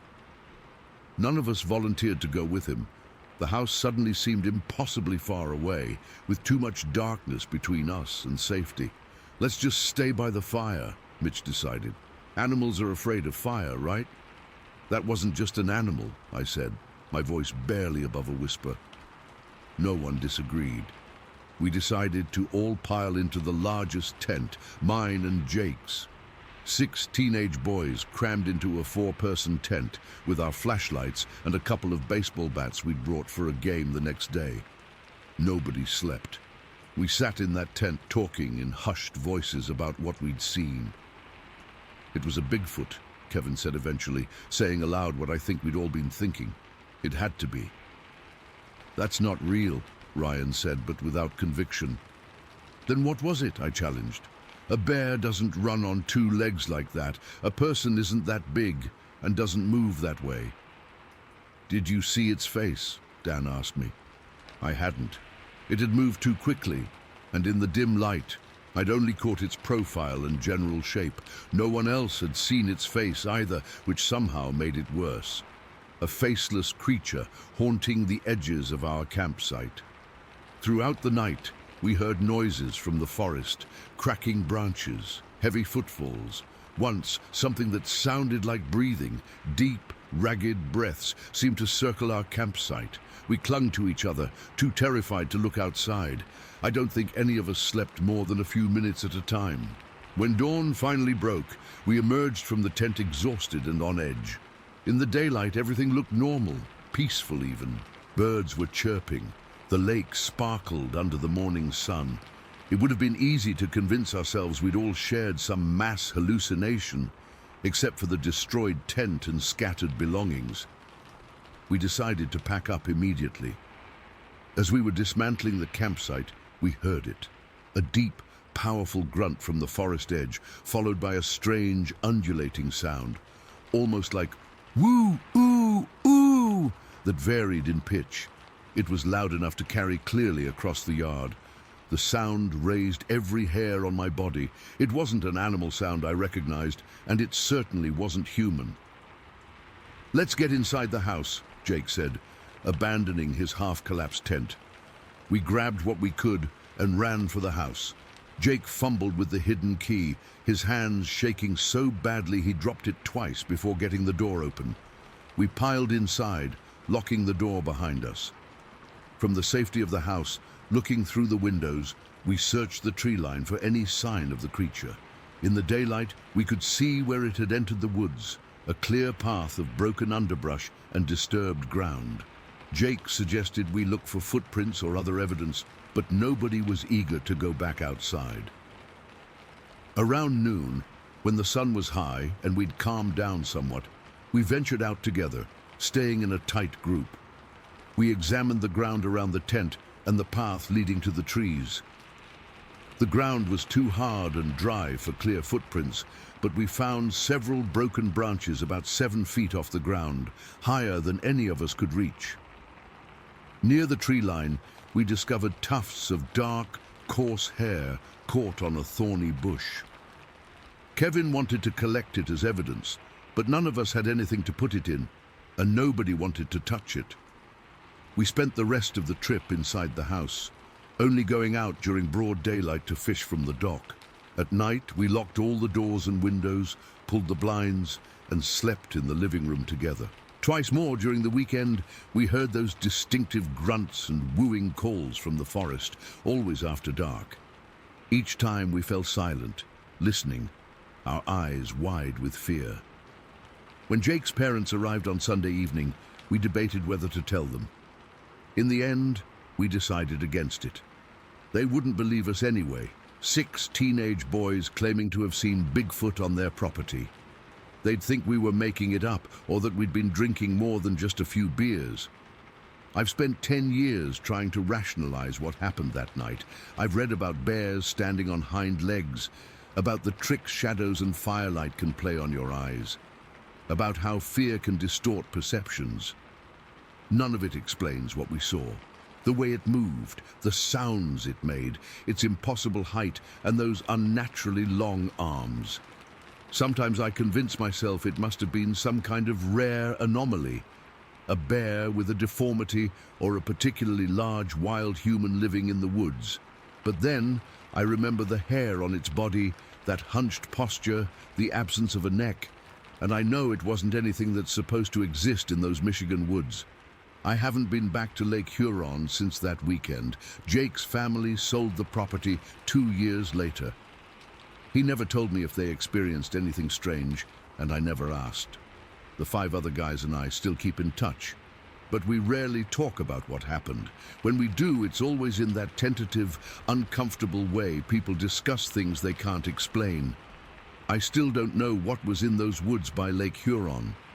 I don't know if it's still there, but I know what I saw, what we all saw, and sometimes when I'm alone at night and I hear branches breaking outside my window, I wonder if it followed me home.